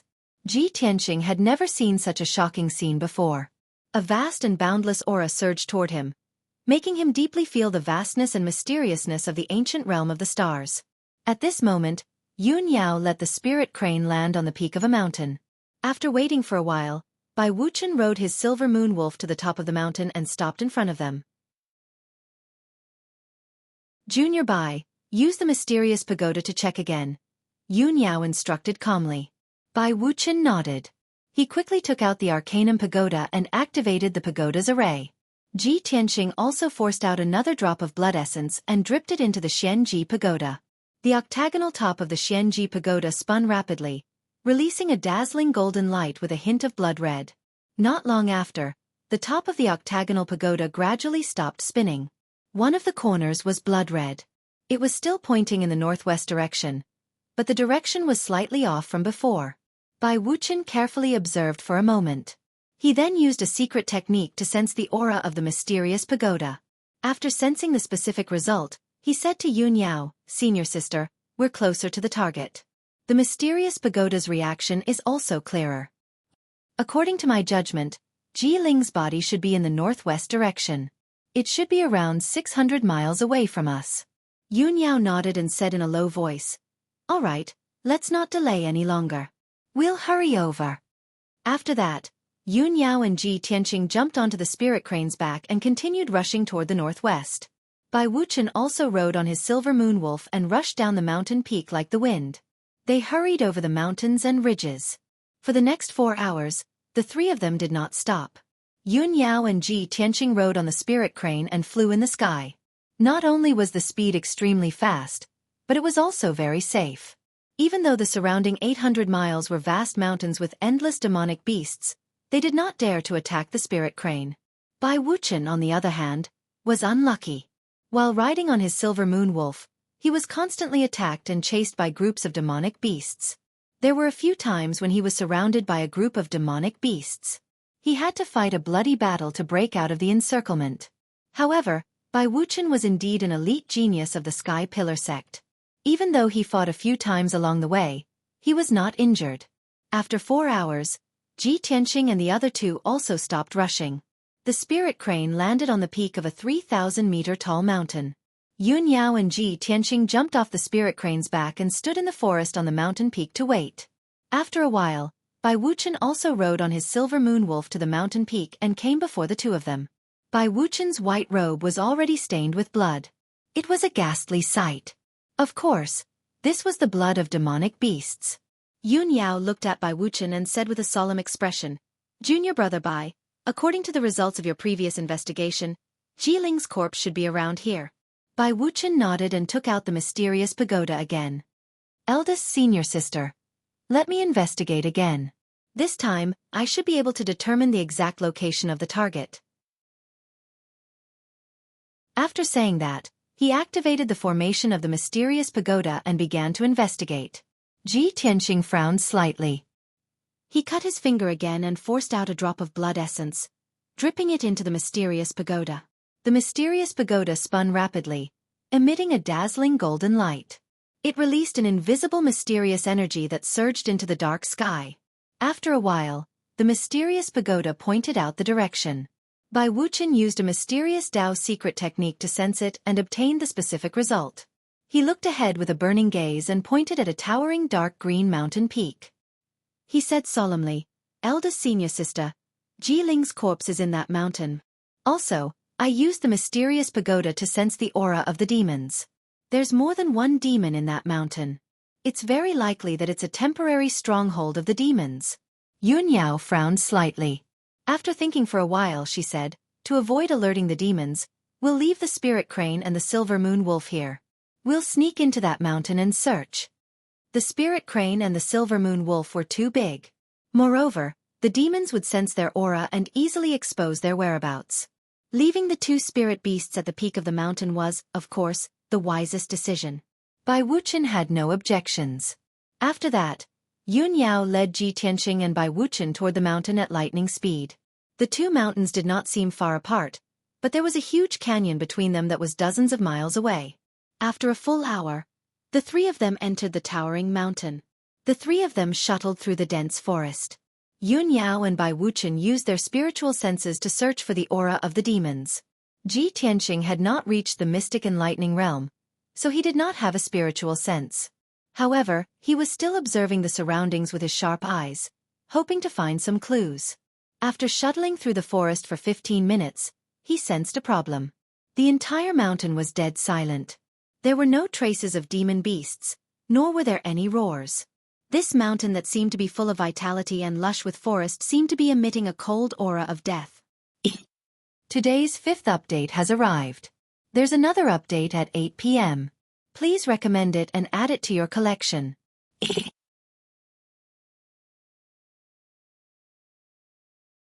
Chapter 151. When Ji Tianqing was locked up in the dark wind cave, he had fought with the black-robed woman of the demon clan.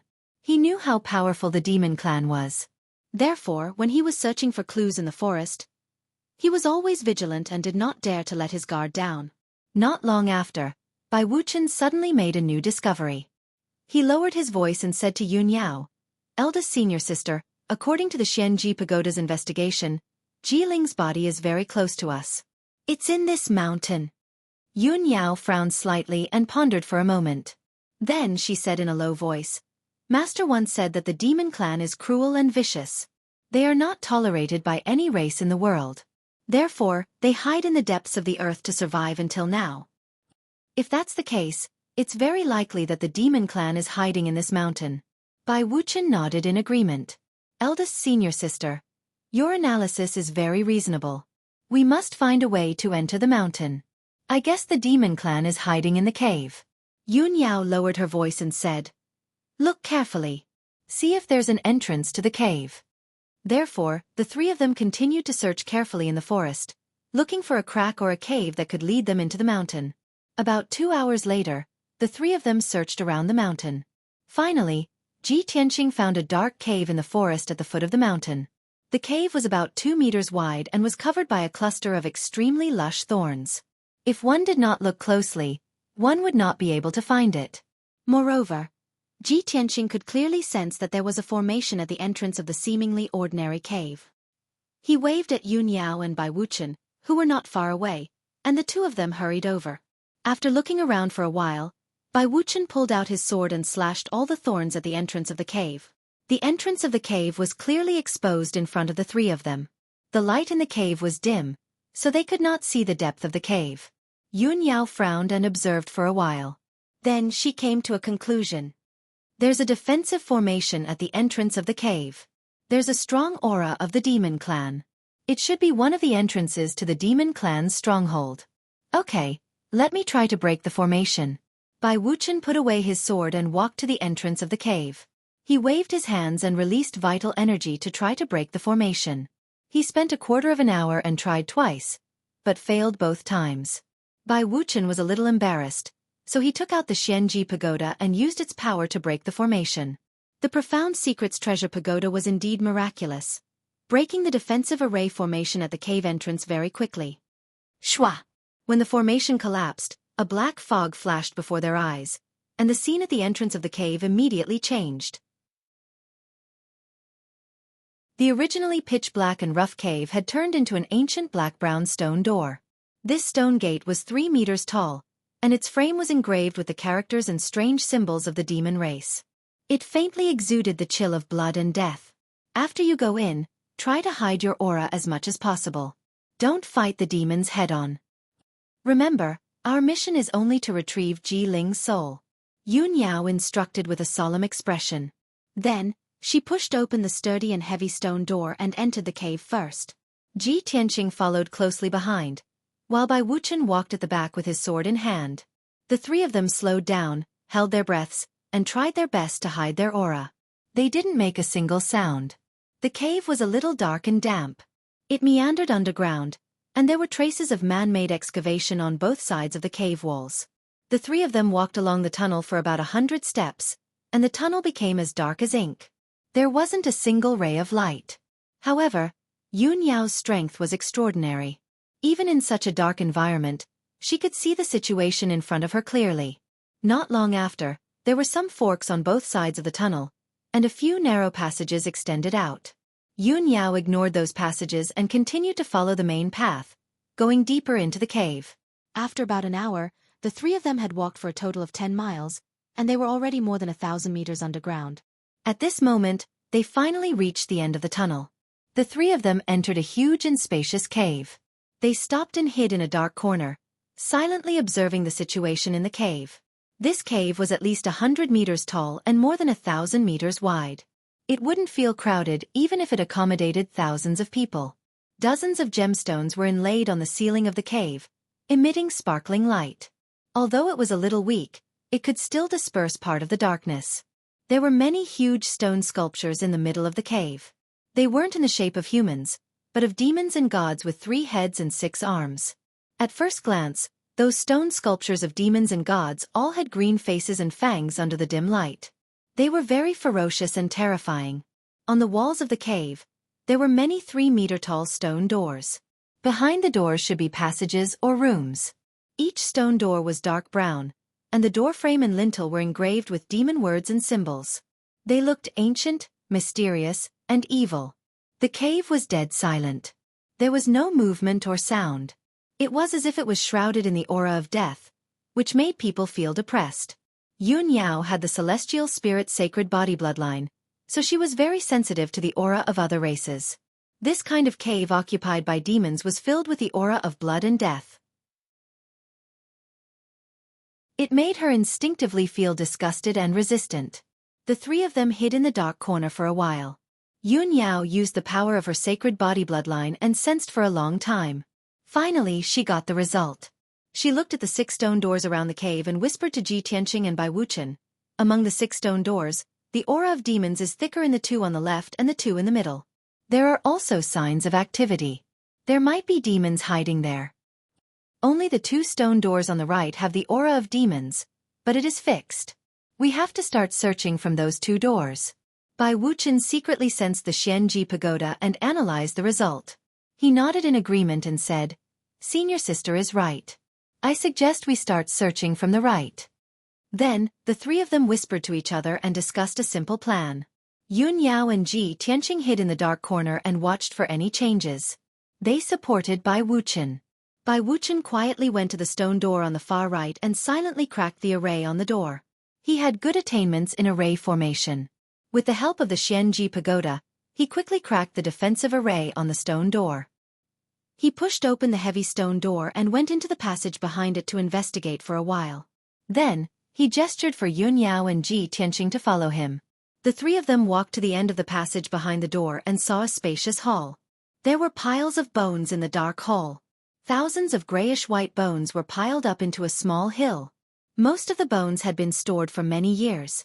They had long rotted and become a pile of bones. At the edge of the white bone hill, there was a relatively intact corpse that had not completely rotted yet, although the corpse was broken and emitted a strong stench.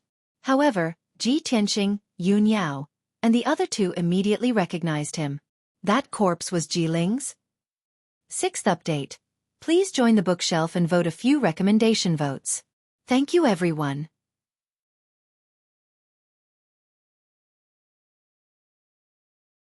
Chapter 152. A few days ago, when Ji Ling was still alive, he looked like a refined and handsome young man. But who would have thought that a few days later, he would become a rotting corpse wrapped in rags? No one could look at him directly. Not only that, but his corpse was also thrown into the White Bone Mountain by the demons. After a few years, he would also decay like the other skeletons and become a pile of gray bones. Yun Yao frowned. She couldn't stand the pungent smell in the hall. She quickly held her breath and didn't dare to speak. Seeing this, Bai Wuchen naturally had to muster up his courage and step forward. He resisted the urge to vomit and walked to Ji Ling's corpse. He turned his head away, not daring to look at Ji Ling's corpse. He slowly stretched out his trembling hand and pressed it on Ji Ling's head. He used a secret technique to examine Ji Ling's soul. During this time, he also held his breath and didn't dare to inhale. His face was pale. When he got the results of his investigation, he finally showed a relieved expression and quickly ran away from Ji Ling's body. He rushed back to Yun Yao and didn't dare to speak. He quickly nodded at Yun Yao. Yun Yao and Ji Tianqing understood what he meant. Ji Ling's soul had been extracted. Hence, the three of them quickly walked out of the hall with the foul air and out of the dark brown stone door. Next, the three of them searched the second stone door. Just like before, Bai Wuchen was responsible for breaking the formation on the stone door. Yun Yao and Ji Tianqing hid in a dark corner and secretly monitored their surroundings. Not long after, Bai Wuchen used the power of the mysterious pagoda to successfully break the formation on the second stone door. He slowly pushed open the heavy stone door and went in to investigate for a while. Then, he returned to the door and waved at Ji Tianqing and Yun Yao. The two of them quickly followed Bai Wuchen through the stone door. Behind the stone door was a dark passage. The walls were carved with strange patterns. Most of them were ghosts and monsters. It was hair-raising. There was a secret chamber at the end of the passageway. Bai Wuchen easily broke the array on the stone door and pushed it open. As soon as the stone door opened a crack, a weak light leaked out, and there were some weak shouts. Yun Yao and Bai Wuchen's expressions changed. They subconsciously gripped their swords, and their true essence surged in their bodies. They were ready to launch a thunderous attack at any time. Obviously, when the two of them saw the light in the secret room and heard the faint sounds, they thought that there were demons in the secret room. However, when the stone door opened, the expected demons did not appear. The scene in the secret room was also clearly presented before the three of them. In this secret room with a radius of 10 meters, the surrounding walls were carved with green-faced and fanged ghost god statues. There was an ancient stone lamp in each of the four corners of the room, which emitted a weak light under the support of the array.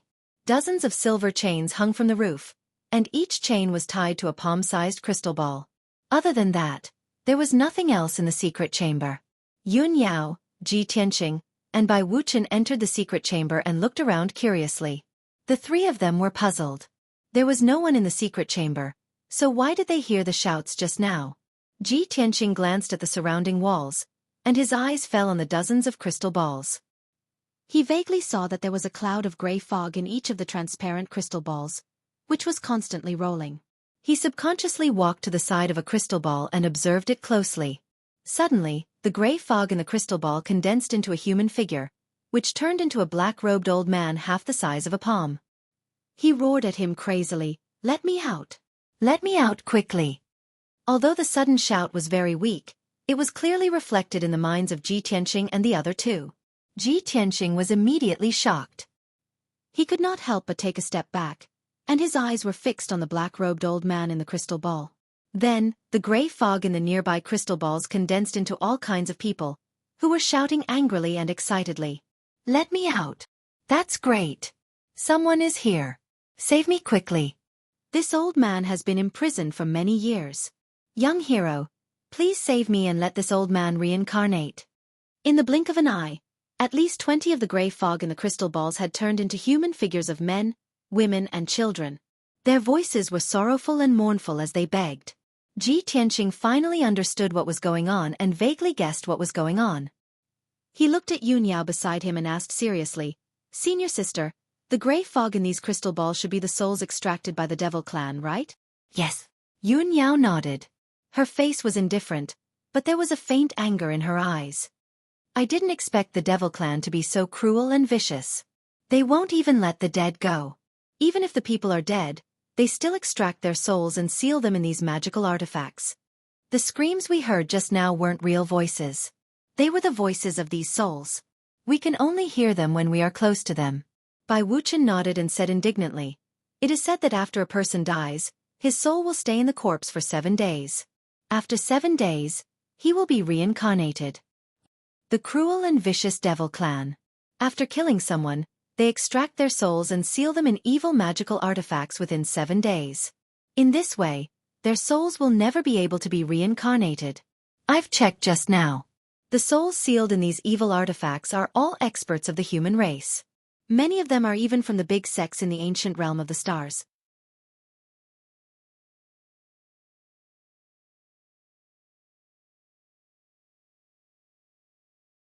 Chapter 153. Under normal circumstances, the words "I'll send you to reincarnate" would be taken as an insult. However, given Ji Ling's current situation, Ji Tianqing's actions were undoubtedly helping in saving him. However, Ji Ling did not appreciate it. Instead, he became even more furious. He glared at Ji Tianqing and roared with a distorted face, "Ji Tianqing! You damned beast! Bastard! I clearly have the Shenzhen bloodline. Why can't I activate the array? If I could successfully activate the array, I would have become the sect master's personal disciple. How could I have fallen to such a state?" Ji Tianqing looked at him calmly and his lips curled into a disdainful sneer. "Hee, the Shenzhen bloodline was originally mine. You despicable and shameless bandit, even if you used crafty tricks to steal my Shenzhen bloodline, your bloodline is not pure and will definitely be very thin. Of course, it's useless." Ji Ling was not willing to listen to his explanation and roared again, "It's all because of you, bastard, that I'm in such a miserable state. When I die, my soul will be extracted by the demons and sealed here. We both come from the Clear Sky Kingdom. You're just a small descendant of the Ji family and I'm a noble prince. Why did it become like this? I can't accept this. If you kill me, I won't let you go even if I become a ghost." Ji Tianqing's sneer deepened and he said indifferently, "If we didn't come to save you, you wouldn't even have the chance to become a ghost." Originally, the souls in the crystal balls around Ji Ling were all in deep slumber. However, after hearing the conversation between him and Ji Tianqing, a ball of silent gray fog in the corner of an ancient crystal ball suddenly turned into the appearance of a blue-robed old man. The blue-robed old man did not make a sound but listened carefully to the conversation between Ji Tianqing and Ji Ling. When he heard the words Shenzhen bloodline, his expression changed. When he heard the words Qing Yun Kingdom and Ji Clan, his expression changed drastically. His eyes shone brightly as if he was agitated. However, he didn't send out a soul message. He just stayed inside the crystal ball and observed Ji Tianqing silently. At the same time, Yun Yao and Bai Wuchen came to Ji Tianqing's side and stared at the crystal ball that Ji Ling was in. Ji Ling was still roaring and cursing in the crystal ball. Yun Yao and Bai Wuchen ignored him. They were discussing how to save him in a low voice. "Eldest senior sister. These silver chains are made of magic silver.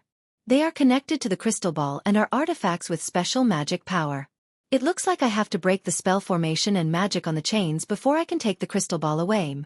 Junior brother Bai, can you break the magic silver chains array? There shouldn't be a problem. Let me try." After the discussion, Bai Wuchen took out the Xuanji pagoda and used his ultimate skill to break the magic silver chains array formation. About 100 breaths later, the magic silver chains array formation was broken. The special magic power dissipated and the chain became dim. Yun Yao took out her treasured sword and cut off the silver chains with a swish. Then, she held the crystal ball that contained Ji Ling's soul in her palm. Bai Wuchen was overjoyed. He quickly said, "Eldest senior sister, we got it. Let's leave this place and report back to the sect." However, before Yun Yao could answer, the souls sealed in the crystal balls around them started to cry and beg. "Young hero, please save us.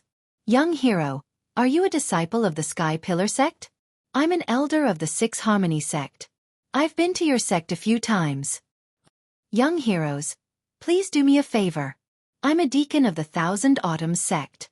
I'm good friends with Deacon Li of your sect. Young hero, please help us. Please let us be reincarnated. If there's a next life, I'll repay you even if I have to be a cow or a horse." The pleading voices of men, women, old and young were imprinted in the minds of Yun Yao, Bai Wuchen, and Bai Wuchen, making them feel sad and unbearable. Bai Wuchen didn't want to complicate matters. He just wanted to escape from the Devil Clan's stronghold as soon as possible and report back to the sect leader of the Sky Pillar sect. However, Yun Yao couldn't bear it. After hesitating for a while, she said in a deep voice, "Junior brother Bai, the souls imprisoned here are all from my clan. They're innocent people. Judging from the appearance of those crystal balls, many of their souls have been sealed for at least hundreds of years. Let's just let them go and do good deeds." Bai Wuchen didn't want Yun Yao to look down on him. After thinking for a while, he nodded and said, "All right. Since eldest senior sister is so kind, I'll do as you say." Therefore, he used the power of the Xueqi pagoda to perform his array Dao secret art to break the array on the crystal balls. Every time the array on a crystal ball was broken, Yun Yao would slash the crystal ball with her sword and release the imprisoned souls. Those souls were so excited that they thanked the three of them with tears of gratitude. Then, they dissipated between heaven and earth and went to be reincarnated. Unknowingly, an hour had passed. 38 of the 39 crystal balls had already been shattered by Yun Yao. There was still the last crystal ball in the corner of the secret room. Bai Wuchen was controlling the Xueqi pagoda to break the array on the crystal ball. As long as the soul in the crystal ball was saved, the mission would be completed and the merit would be complete. However, no one expected that at this moment, a series of hurried footsteps could be heard from outside the secret room. Yun Yao and Ji Tianqing were shocked and turned to look at the door of the secret room. The next moment, a 2-meter-tall Devil Clan man with a sturdy body and dark purple skin appeared at the door. This man only wore an apron made of animal skin and a waistcoat made of animal skin. His whole body was covered with thick hair, and his neck and arms were covered with tattoos. He looked extremely ferocious. When he saw Ji Tianqing and the other two in the secret room, he let out a furious roar and charged toward them with his heavy sword. The black heavy sword in his hand was as wide as a bench. It was shining with a 2-meter-long purple sword radiance. With the power to destroy everything, it swept toward Yun Yao and Ji Tianqing. Ji Tianqing could instantly tell that this Devil Clan man's strength had reached the mystic enlightening realm. At this moment, Yun Yao's pretty face turned cold. A murderous look flashed in her eyes as she slashed out 3 sword radiances with her sword. Bam! Bam! Bam! In the muffled sound, the sword radiance pierced through the Devil Clan man's chest. Immediately, purple blood spurted out and he was sent flying out of the secret room. However, as soon as the male demon fell, 2 equally burly and valiant demons rushed into the secret room with black sabers in their hands. "We've been discovered. Let's go." Yun Yao's expression changed immediately. She took the initiative to attack the 2 devils and shouted at Bai Wuchen. Bai Wuchen was only halfway through breaking the array on the last crystal ball. Seeing this, he could only stop. He put away the Xueqi pagoda and rushed to the secret room's door with his sword.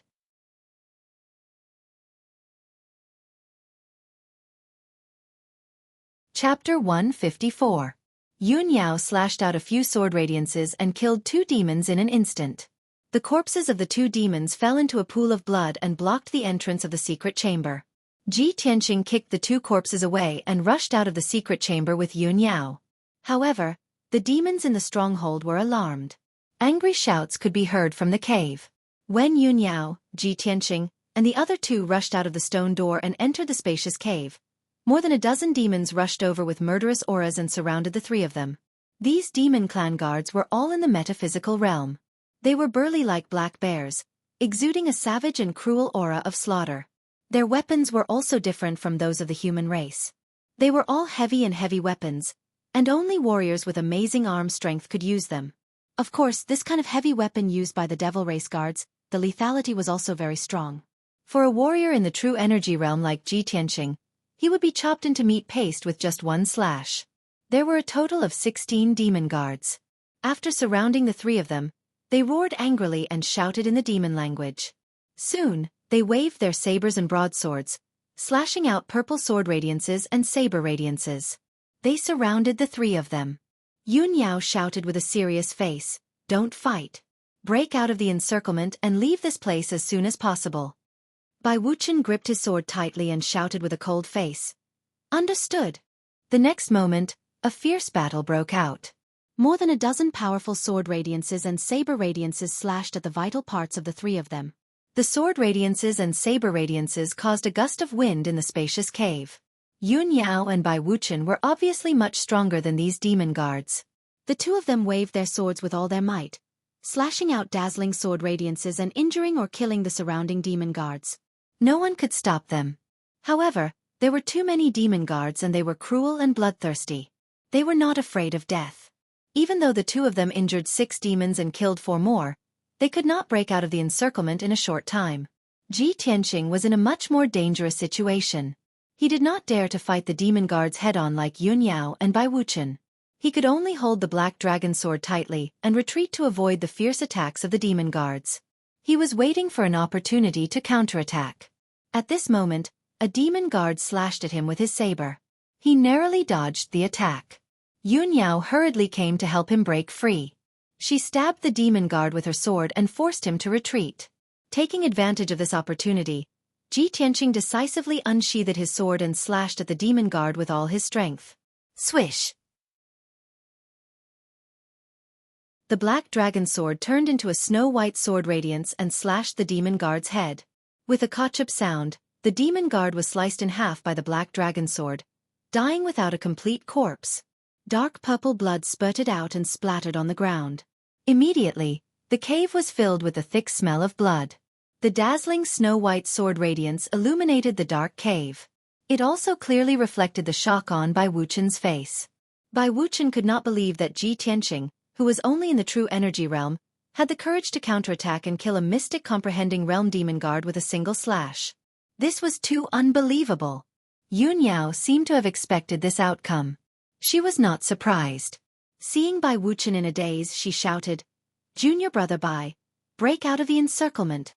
Only then did Bai Wuchen come to his senses. He quickly used his sword Dao technique. He stabbed out 36 sword radiances and turned 2 demon guards who were attacking him into sieves. Yun Yao also killed 2 demon guards with a swing of her sword. She also forced the surviving demon guards to retreat. The 3 of them broke out of the encirclement and rushed to the entrance. As long as they reached the entrance at the edge of the cave, they could use their speed advantage to shake off the demon guards' pursuit and successfully escape from the cave. However, just as the 3 of them reached the entrance, more than 10 demon guards rushed out from the left and right sides. These demon guards were enraged by the smell of blood in the cave. They knew that they were no match for Yun Yao and Bai Wuchen. However, they still charged forward recklessly. Swoosh! Swoosh! Swoosh! Swoosh! More than a dozen broadswords and sabers emitted saber light and sword light, fiercely slashing towards Ji Yun Yao and Ji Tianqing. The 3 of them had no choice but to counterattack again. Yun Yao was at the front, killing the demon guards who were blocking her way. Bai Wuchen brought up the rear, brandishing his sword and unleashing his exquisite swordsmanship, killing one demon guard after another. Ji Tianqing was the weakest. He was protected in the middle by the 2 of them. He followed Yun Yao and broke out of the encirclement. However, in fact, he did not need Yun Yao and Bai Wuchen's protection. He could protect himself in this fierce battle. With his exquisite shadowless steps, he was able to dodge the attacks of the demon guards at an extremely fast speed. While he was dodging the attacks, he observed the situation of the battle with his sharp eyes, looking for a chance to counterattack. Once he found a good opportunity, he would attack decisively. He would use his full strength to kill a demon guard in an instant. The battle only lasted for 100 breaths.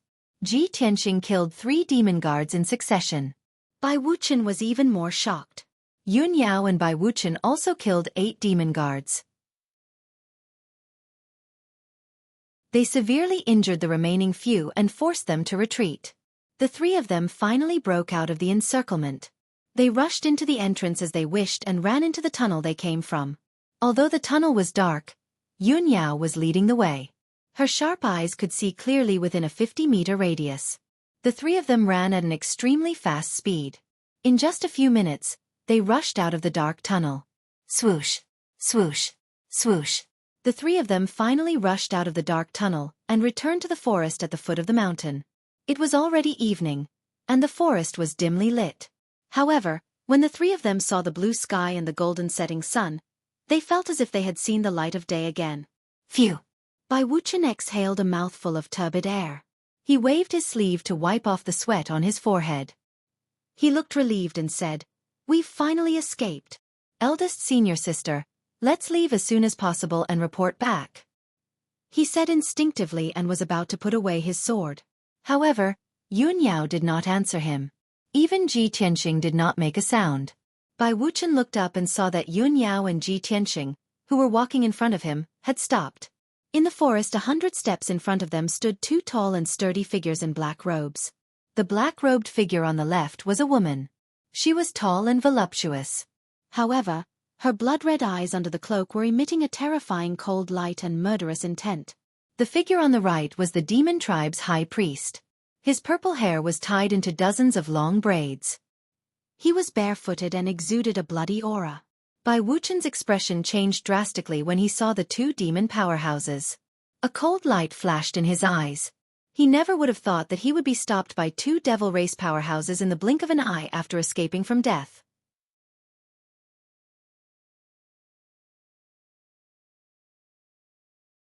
Chapter 155.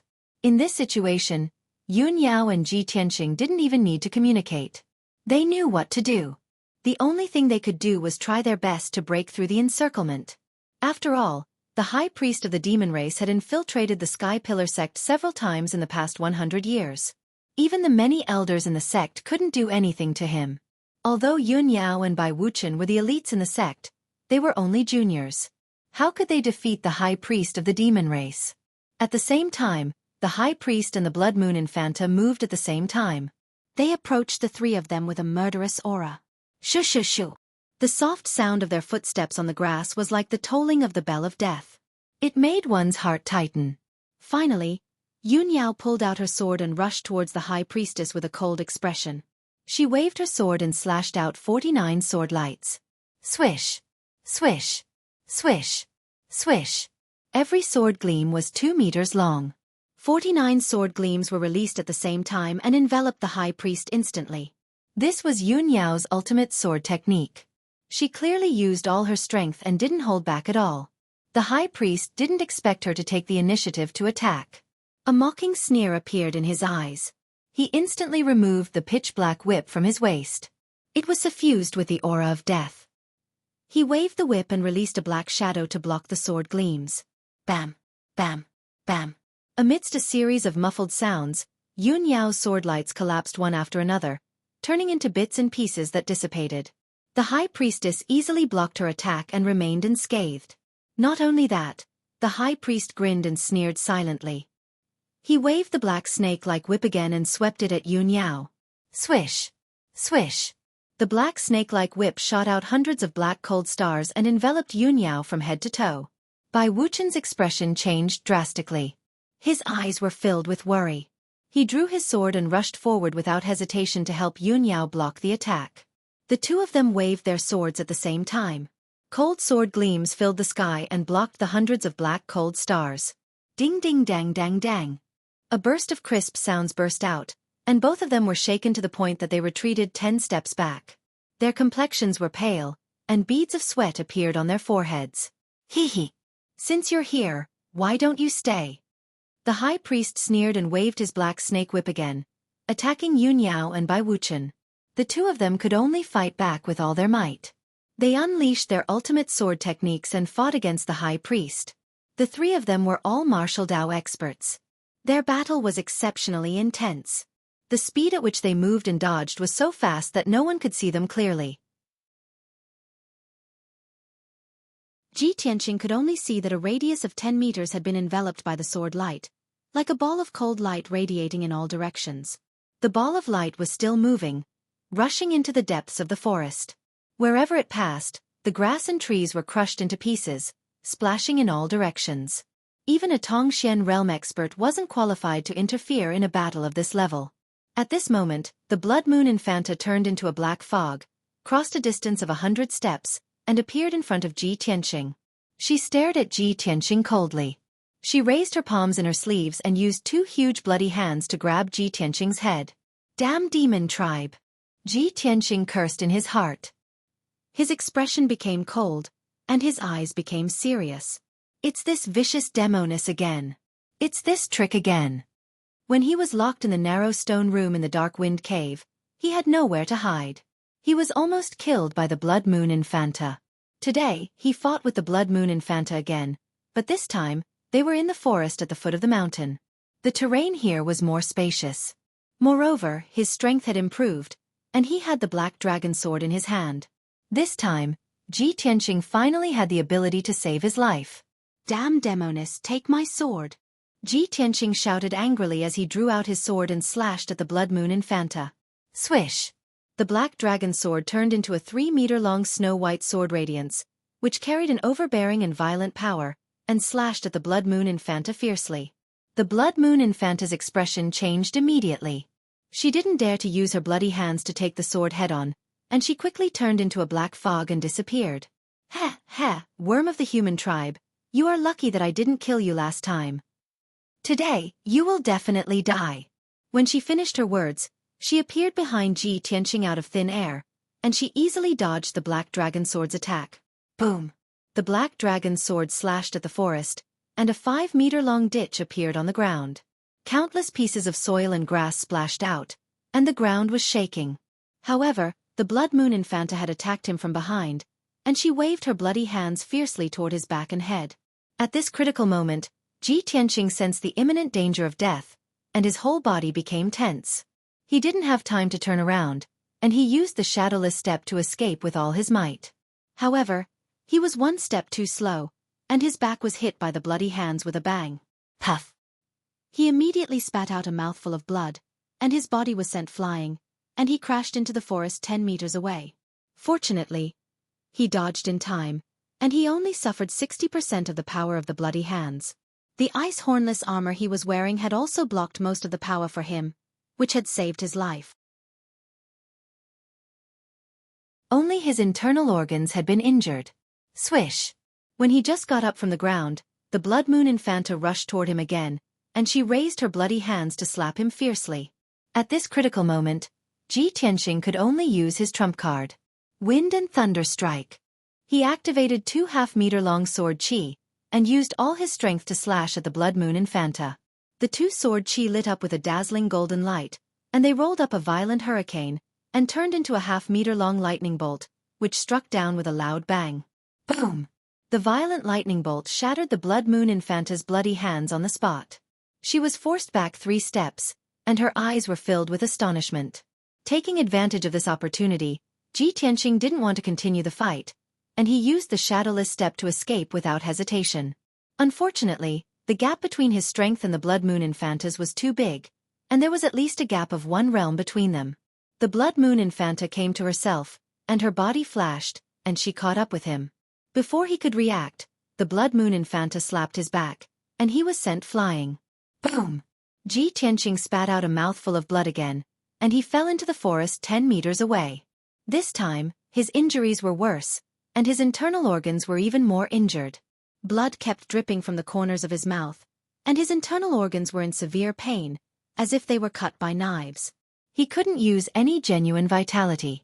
However, he was still conscious, and he could clearly feel the piercing pain, and his whole body was drenched in cold sweat. The Blood Moon Infanta walked over, and looked at him with disdain. She extended 2 fingers, and quickly tapped his chest and abdomen 4 times. Immediately, Ji Tianqing's acupoints were sealed, and his body was lying stiffly on the grass, and he couldn't move anymore. Besides being able to speak, he couldn't do anything else, and he had completely lost control of his body. Obviously, his acupoints were sealed by the Blood Moon Infanta. The Blood Moon Infanta didn't kill him, and she knocked him out with 1 palm. She then carried him on her shoulder, and walked into the cave.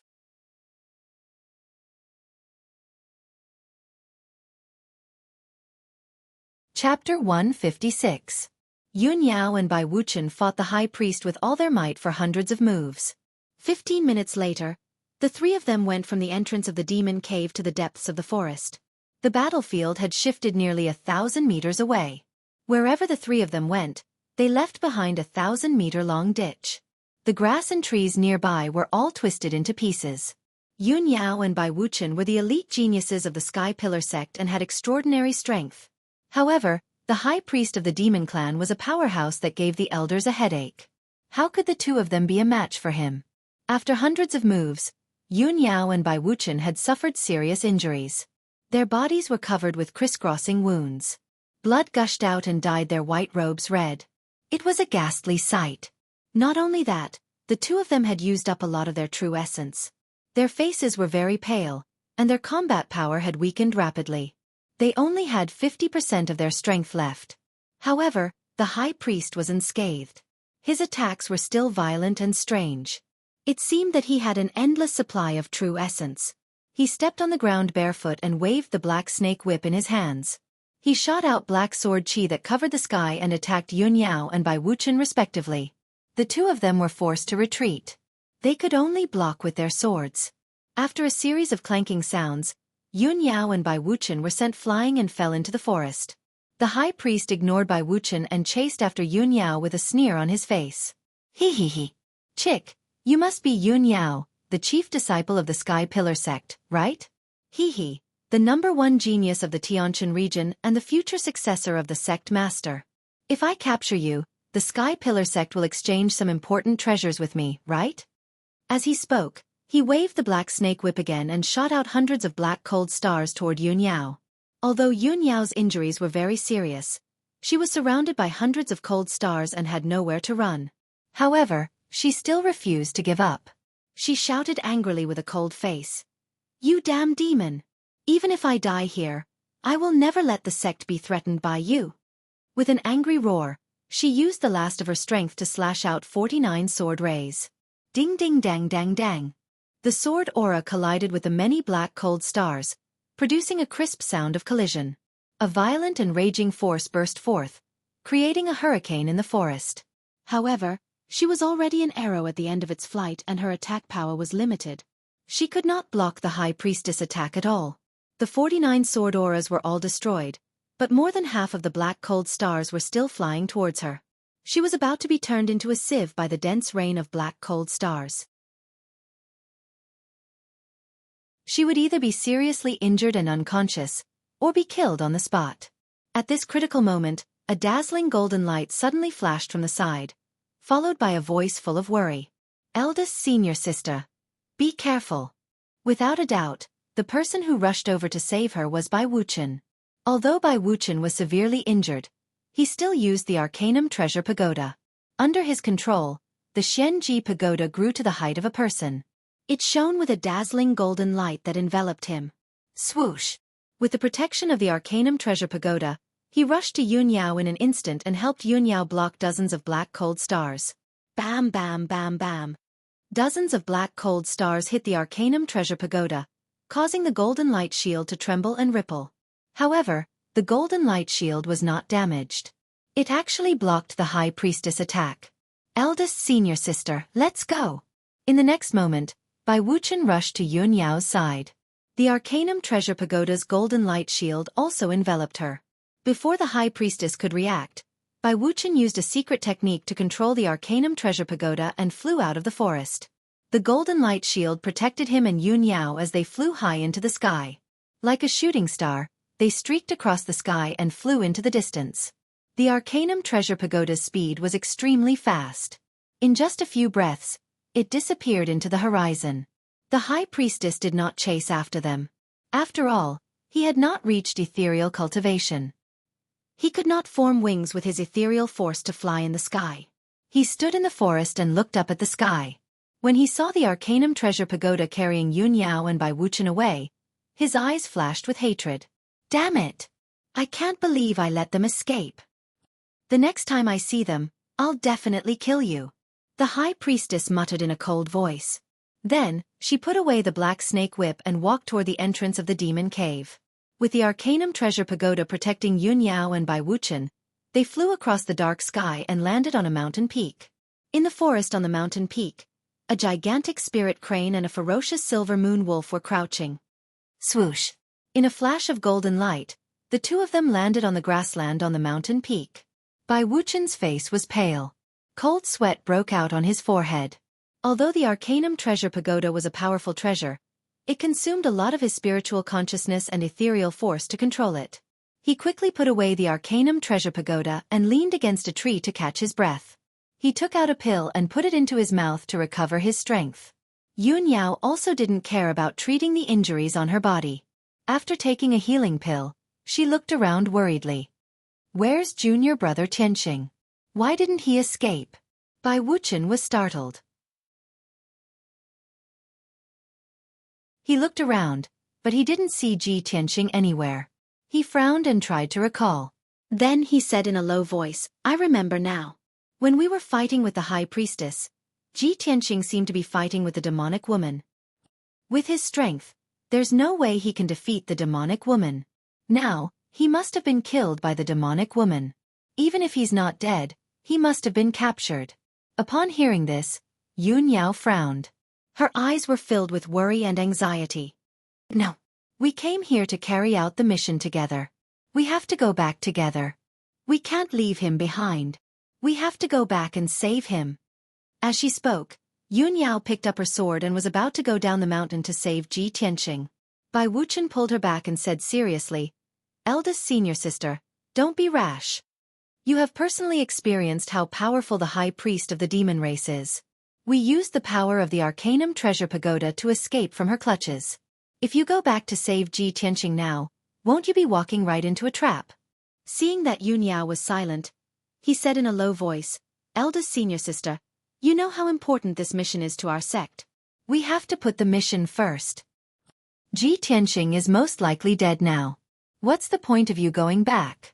Let's get out of here quickly and report back to the sect.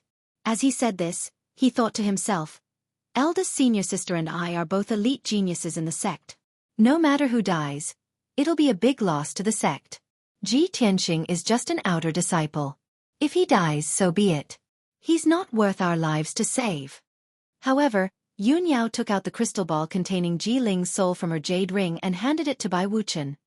Junior brother Bai, take Ji Ling's soul and report back to the sect leader immediately. I'll go save junior brother Tianqing alone. Seeing that Bai Wuchen was frowning and wanted to persuade her again, she continued, Junior brother Bai, you don't have to persuade me anymore. I've made up my mind. Give me the Arcanum Treasure Pagoda. I'll go save him. Then without waiting for Bai Wuchen's agreement, she snatched the pagoda from him and rushed to the entrance of the Devil's Cave. Bai Wuchen watched her figure disappear into the forest. His face was very ugly, and his eyes flashed with hatred. Damn Ji Tianqing. What did you do to deserve eldest senior sister sacrificing herself to save you? After stopping for a while, he put away the crystal ball and rode back to the Sky Pillar sect on his Silver Moon Wolf.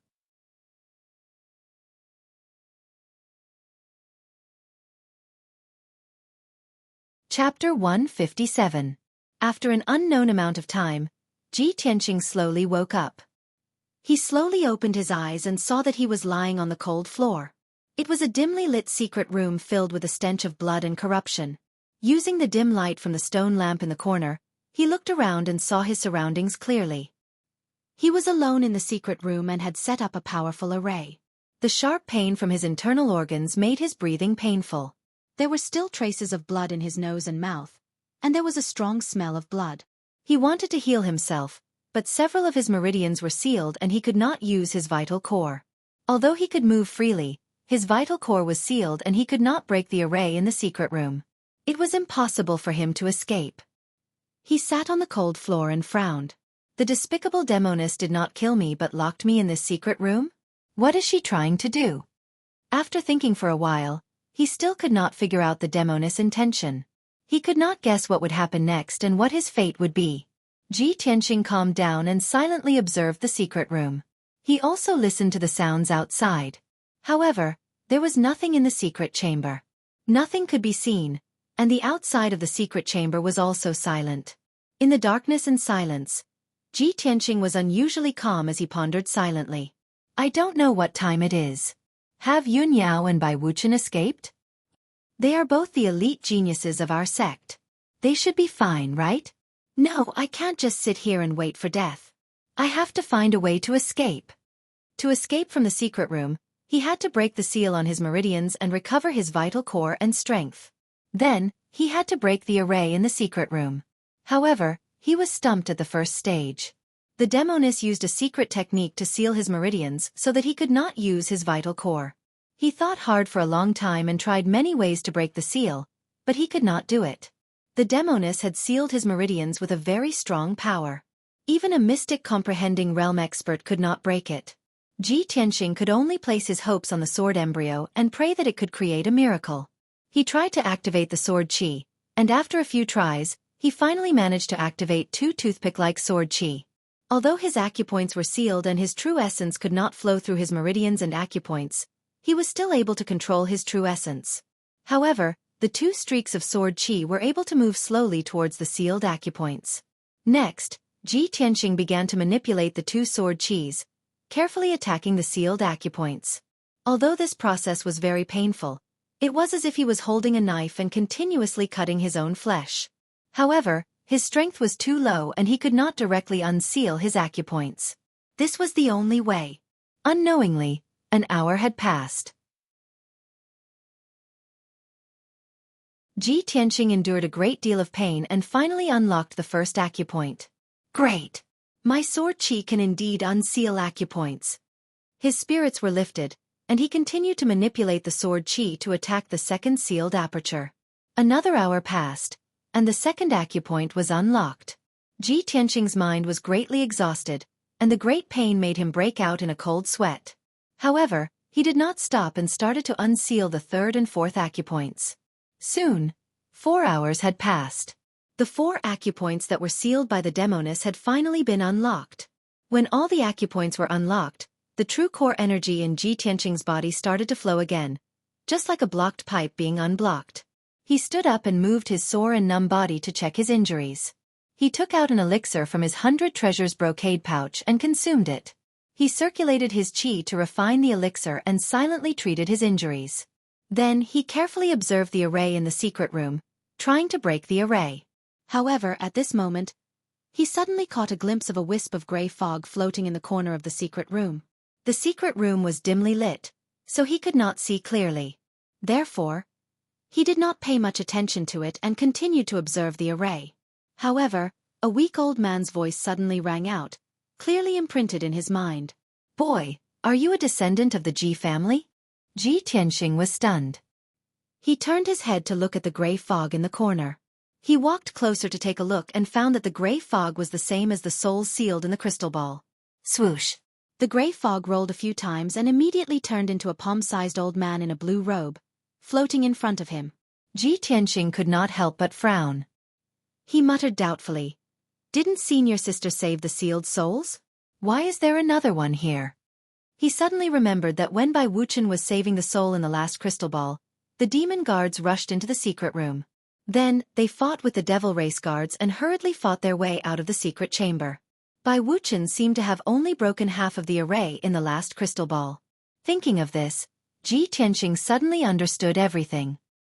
He looked at the old man in the blue robe in front of him and whispered, "Senior, are you talking to me?" The old man in the blue robe nodded and said solemnly, "This old man escaped from the crystal ball and did not reincarnate. I came to find you because I have something to ask you. Boy, are you a descendant of the Ji family of the royal Azure dynasty?" Ji Tianxing did not know what he wanted to do, but he guessed that he did not mean any harm. He answered honestly, "Yes." The old man in the blue robe showed a touch of joy and continued to ask, "Is it the Ji family of the imperial city's 4 aristocratic families? The family that specializes in forging weapons?"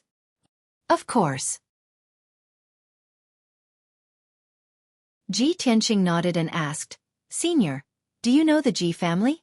Or do you have any relationship with the Ji family?" The old man in the blue robe smiled and nodded. This old man and the Ji family have more than just a relationship. To be precise, this old man was once a member of the Ji family. The Ji family? Ji Tianxing raised his eyebrows and showed a surprised expression. "May I ask who you are?" "This old man is the trusted follower of the first generation of the Ji family. I was also the head steward of the Ji family. Originally, this old man did not have the surname Ji, but the family head granted me the surname Ji. Therefore, this old man's surname is Ji Wenxiang." Ji Tianxing was even more surprised when he heard Ji Wenxiang's words. He showed a face full of disbelief. "The first generation of the Ji family? Isn't that our Ji family's ancestor?" "Senior, you are the head steward of our ancestor? But our ancestor has been dead for more than 100 years. Ji Wenxiang showed a playful smile and shook his head. The person who has been dead for more than 100 years is this old man. This old man's soul has been imprisoned here for more than 120 years. As for the family head, he was an unfathomable expert. How could he die so easily? The younger generations of the Ji family all thought that the family head was dead. In fact, the family head was only missing. I do not believe that the family head is dead. Ji Tianxing did not know much about the things that happened 100 years ago. Other than knowing that the Ji family's ancestor was called Ji Rulong, he knew nothing else. Now, after hearing Ji Wenxiang's words, he was shocked and even more confused. Senior, why did my family's ancestor go missing? Why was your soul imprisoned by the devil race for more than 100 years? The 6th update has been delivered. Thank you, brothers, for your tips and recommendation tickets. Xueqi bowed to thank everyone.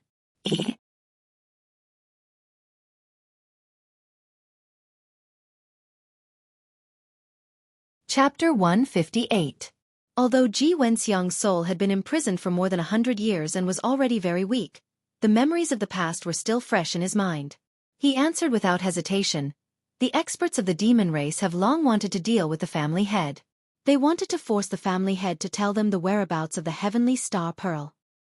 In that great battle, the family head and I were besieged by many experts of the demon race. I died in battle while protecting the family head. After I died, the experts of the demon race extracted my soul and imprisoned me in an evil artifact. Every day, they would use secret techniques to beat me and torture me for information about the heavenly star pearl." Ji Tianxing's expression changed slightly, and a look of surprise flashed across his eyes. The heavenly star pearl? Senior, why are the demon race looking for the heavenly star pearl? The information about the heavenly star pearl was told to him by the sword soul, the burial of heaven. He had always thought that this was his biggest secret and that no one else would know about it. However, he did not expect that the demon race had been investigating the whereabouts of the heavenly star pearl for more than 100 years. It was obvious that the demon race also knew about the heavenly star pearl. Ji Wenxiang shook his head and said angrily, "I also don't know why the demon race is looking for the heavenly star pearl. However, in the past 100 years, I have heard from the experts of the demon race that the heavenly star pearl seems to be a treasure that appeared in the ancient star realm 1,000 years ago. It is an earth-shattering treasure." Ji Tianxing frowned. After thinking for a while, he asked, "Senior, the demon race ambushed our family head. Does our family head really know the whereabouts of the heavenly star pearl?" Ji Wenxiang shook his head and said doubtfully, "I am not sure about this. I have never heard the family head mention anything about the heavenly star pearl." Ji Tianxing nodded slightly. After thinking for a while, he murmured softly, "So the demon race has such a deep blood feud with our Ji family. In the future, when I am strong enough, I will definitely take revenge." However, the family head has not appeared for more than 100 years. I wonder if the family head is still alive? When the experts of the demon race ambushed you, I wonder if the family head successfully escaped. Ji Wenxiang frowned and thought for a moment, then said with certainty, "From what I see, the patriarch should have successfully escaped. If he's killed by the demons, his soul will definitely be extracted and imprisoned here. The demons will definitely interrogate him about the whereabouts of the heavenly star bead." Ji Tianxing nodded in agreement. Since the ancestor's soul wasn't imprisoned, it means that the ancestor successfully escaped. It's very likely that my ancestor is still alive. Isn't it, Senior? Ji Wenxiang quickly nodded. Of course. Back then, the patriarch's strength had reached the peak of the Yuandan stage, and he had a lifespan of 200 to 300 years. As long as nothing unexpected happened to him, he should still be alive. A hint of joy appeared in Ji Tianxing's eyes. He thought about the little black dragon and the forbidden grounds of the Ji clan, so he asked Ji Wenxiang, "Senior, our Ji family has a freezing ice dragon. It's most likely that the forefather caught it from the endless eastern sea. Do you know about this matter?" Frost flood dragon. Ji Wenxiang was startled. After a moment of recollection, he nodded and said, "Yes, there is such a thing." However, the patriarch didn't go to the distant eastern sea. The patriarch took that freezing ice dragon with him when he left the Divine Hui sect. Divine Hui sect. Ji Tianxing frowned and said doubtfully, "Could it be a big sect in the ancient star realm?" Ji Wenxiang shook his head and said, "The Divine Hui sect is not a sect in the ancient star realm, but in the Yong'an region. The Yong'an region and the Tianquan region are neighbors. The Divine Hui sect was once the #1 sect in the Yong'an region. The patriarch was the youngest elder in the Divine Hui sect.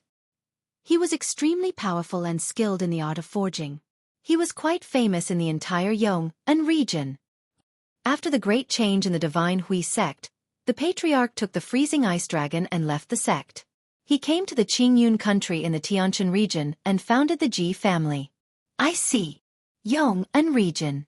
Shanhui sect." Ji Tianqing murmured to himself as he committed these two names to memory. He had promised the little black dragon that he would help it find the dragon crystal and recover all its power. All this time, he had no clue where to start, so he could only bury this matter in the bottom of his heart. Since Ji Wenxiang was a trusted aide of the Ji family's patriarch and knew a lot of secrets, Ji Tianqing took the opportunity to ask. "Senior, the freezing ice dragon's dragon crystal seemed to have been taken away by our patriarch. Do you know where it is?" Ji Wenxiang frowned and thought for a while, then shook his head and said, "I don't know the details. If you want to investigate, you can go to the Divine Hui sect in the Yong'an region. Maybe you can find some clues there. However, with your current strength, you can't enter the Divine Hui sect without a proper reason." Ji Tianqing made a mental note and saluted him. "Thank you, Senior, for telling me so many secrets from 100 years ago and solving my confusion." Ji Wenxiang smiled and showed a gratified expression. "Although I've been dead for more than 100 years, knowing that the patriarch might still be alive, I can reincarnate with peace of mind. I see you again today."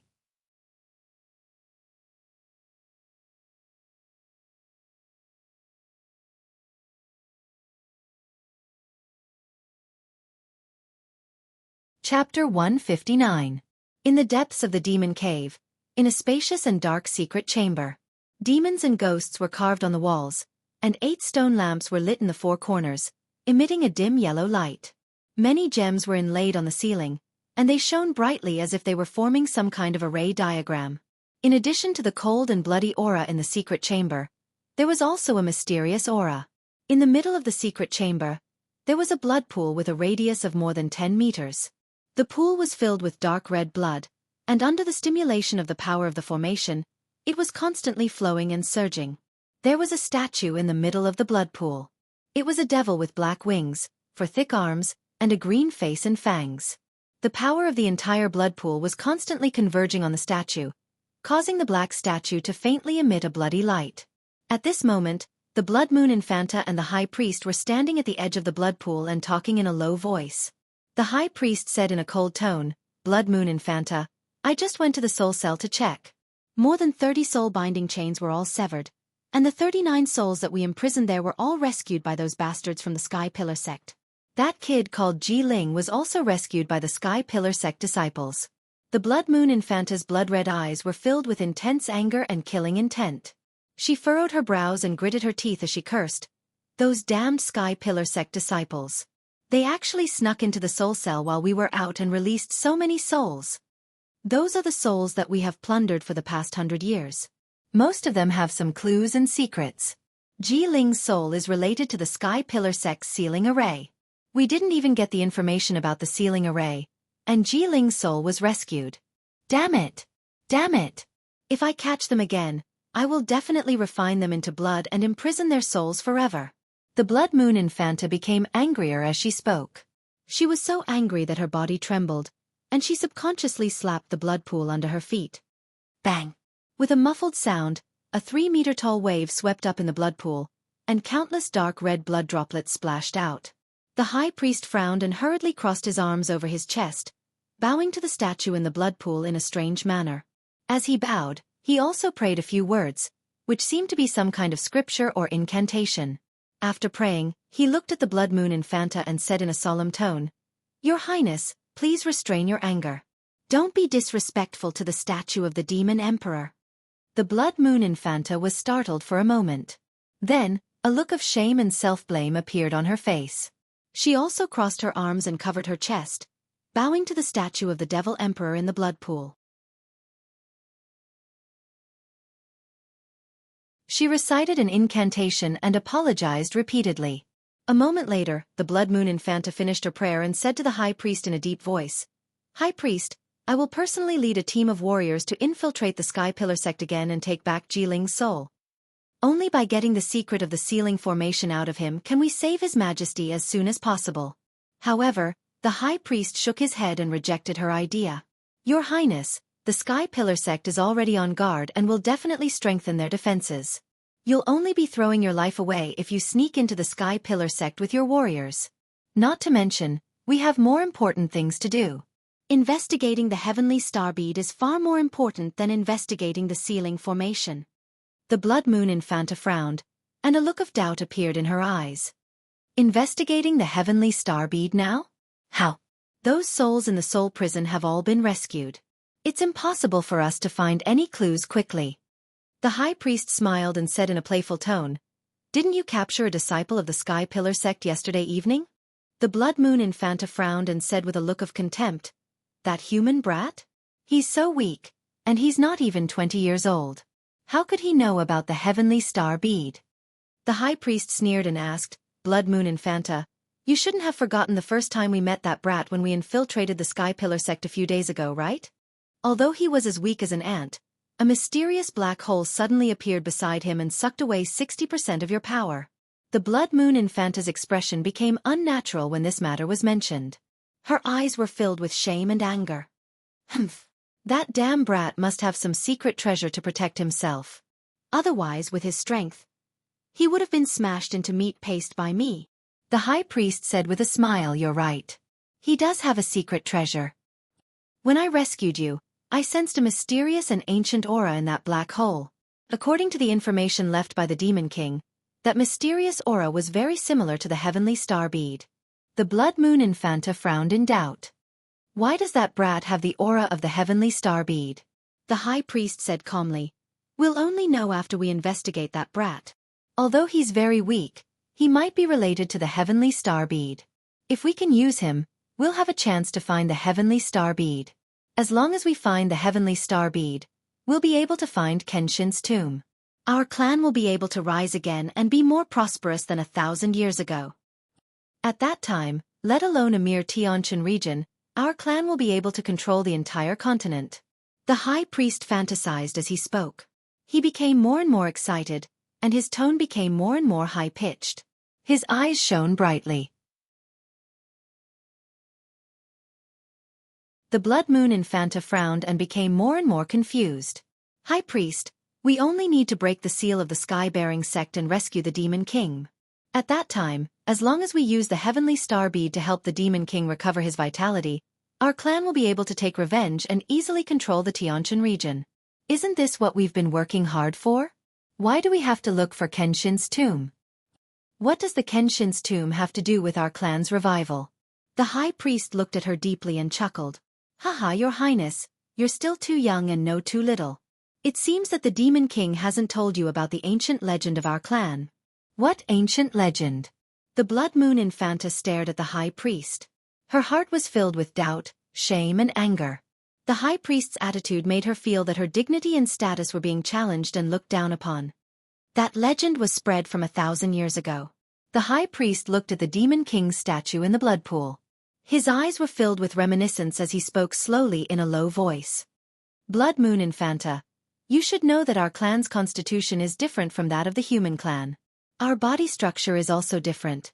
The human clan is born with an elixir field, but the demon clan doesn't have an elixir field. We only have meridians and strong bodies. We can't cultivate the 5 elements primordial chi like the human clan. We can only cultivate the blood demon path, Azura path, corpse demon path, and other evil secret techniques. Because of this, the other clans in the world view us as the most vicious and vicious clan. They can't wait to kill us all. However, this wasn't the intention of our clan's ancestors. It was predestined. Our clan was also forced to do this. Although the evil secret techniques we cultivate can increase our strength quickly, they have unavoidable drawbacks. They cause great harm to our bodies. The stronger our clansmen are, the more intense the pain they have to endure during cultivation. Their bodies will also undergo various changes. In the end, they will become strange and ferocious monsters.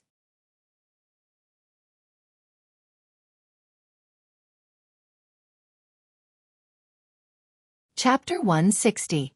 Hearing the high priest's words, the Blood Moon Infanta nodded in agreement. The secret technique of the blood demon sect that she cultivated required her to devour the blood essence of all living beings and absorb their essence and power. Although her strength could increase rapidly, allowing her to become an Origin Core realm expert at the age of 20, she still had to endure the pain. However, the pain she had to endure every time she cultivated was also unimaginable to others. Every month, there would be a day when her body would uncontrollably change, turning her into a hideous monster. A row of sharp spikes would protrude from her spine, and wing-like black bones would grow from her shoulders. Even her head would become several times bigger, and her face would become ferocious. Every time her body changed, she couldn't bear the heart-wrenching pain, and she didn't dare to look at her hideous appearance. Many times, she couldn't help but imagine. What would she look like when she reached the Heaven Origin realm? Could it be that she would be like her father, the Demon King, and turn into a black monster the size of a hill? Every time she thought of her father's hideous appearance and how he stayed in the cave all year round and rarely went out, she shuddered. Therefore, she often wore a large black robe to cover herself completely, only revealing her eyes. She didn't want to expose her hideous side to others. At this time, the high priest's low voice became resounding, full of excitement and hope. Although our race has a blood feud with Kenshin, we have to admit that Kenshin is the world's #1 martial arts genius. The drawbacks and dangers of the demon sect's secret technique have always troubled our race since ancient times. However, 1,000 years ago, Kenshin created his own secret technique that perfectly solved our race's problem. Hearing this, the Blood Moon Infanta was full of doubts and couldn't help but ask, "High Priest, Kenshin isn't a demon. How could his secret technique solve our race's problem?" The high priest narrowed his eyes and said in a playful tone, "Legend has it that the secret technique created by Kenshin requires one to destroy one's dantian to cultivate it. In other words, only those without an dantian can cultivate his martial arts and even reach the divine state." Hearing this, the Blood Moon Infanta was shocked. She couldn't help but widen her eyes in disbelief. "I see. My clan is born without a dantian. Isn't that the best way to cultivate the Kenshin's secret arts? There's actually such a unique martial art in this world? Every human has a dantian, so who would destroy their own dantian just to cultivate his inherited supreme art?" The high priest nodded and said meaningfully, "Yes, Kenshin's ultimate technique is the most unique in the world. If our clan can obtain his inheritance, we will be able to resolve our problems and obtain greater strength. Furthermore, when our race no longer cultivates the cruel secret arts of the Blood Devil Dao, the Azura Dao, and the Corpse Devil Dao, we will not incur the wrath of the other races. If we were to cultivate Kenshin's ultimate arts, we would be able to openly appear on the continent and rule over the major regions. We would no longer be besieged by other races, and we wouldn't have to hide in the dark underground anymore. At that time, why would our clan worry about not being able to rise again? With the talent of our clan, if we all cultivate Kenshin's ultimate techniques, we will definitely be able to crush other races and dominate the entire continent." The high priest's emotions became high and excited. His blood boiled, and his eyes flickered with a dark red light. The Blood Moon Infanta's heart was also in turmoil. She was both shocked and excited. She was filled with anticipation and yearning for the legendary Kenshin's ultimate techniques. She couldn't help but imagine that after she cultivated Kenshin's ultimate techniques, not only would she become stronger, but she would also be able to walk openly on the continent without turning into an ugly and ferocious monster. However, after calming down, she couldn't help but ask, "High Priest, we have been investigating the whereabouts of the Heavenly Astral Bead. Could it be that the Heavenly Astral Bead is related to Kenshin's ultimate techniques?" The high priest nodded and said in a serious tone, "The Heavenly Astral Bead is a treasure left behind by Kenshin 1,000 years ago. After Kenshin fell, his ultimate techniques were all in Kenshin's tomb. Countless experts in the world have been searching for it for nearly 1,000 years, but no one has been able to find it.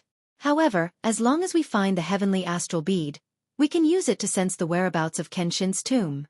Only by finding the Kenshin's tomb can we obtain the Kenshin's ultimate techniques and allow our demon clan to be reborn. We can once again rule the continent and rule the world."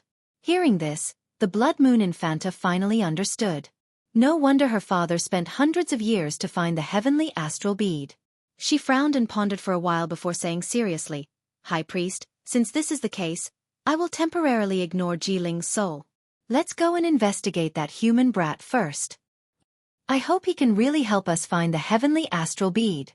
The high priest smiled and nodded. He said in a cold tone, "Which cell did you imprison him in? If we go and interrogate him now, we will definitely gain something." "He is in the 5th cell. I have sealed his acupoints and set up a formation in the cell." As the Blood Moon Infanta spoke, she followed the high priest out of the blood pool and walked towards the door. Ji Tianqing was in a dark secret room. He waved his hands and released golden true essence to break the seal on the stone door. The seal on this secret room was very powerful. It was a supreme grade profound grade formation that could only be set up by an origin core expert. With Ji Tianqing's true essence realm strength, it was almost impossible for him to break the formation. However, his talent in formations was extremely high. He didn't need to completely break the formation.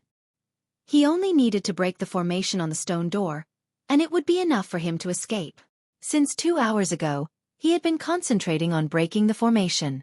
Now, he had already found the way to break the formation and broke a small gap in the formation on the stone door. In these 2 hours, his mind and true essence had been greatly consumed, causing his face to be pale and his body to be drenched in sweat. However, he was in high spirits and his heart was filled with anticipation. He didn't feel tired at all. According to his estimation, he would be able to break the formation on the stone door and escape from the secret room in 8 hours at most. However, at this moment, he suddenly felt that the seal on the stone door was fluctuating violently. The dark brown stone door actually lit up with a dark red bloodlight. Ji Tianqing understood that in such a situation, either someone had activated the formation or the formation had been attacked. However, he was more willing to believe that it was the former. "Oh no! It must be that damned demoness. She discovered that I was secretly breaking the formation and reactivated it." Ji Tianqing furrowed his brows and unwillingly gave up on breaking the formation. After a few breaths, the dark red bloodlight on the stone door actually dissipated with a bang. Immediately after, the stone door was pulled open from the outside. A graceful white figure instantly rushed into the secret room. When Ji Tianqing saw her clearly, he was stunned on the spot.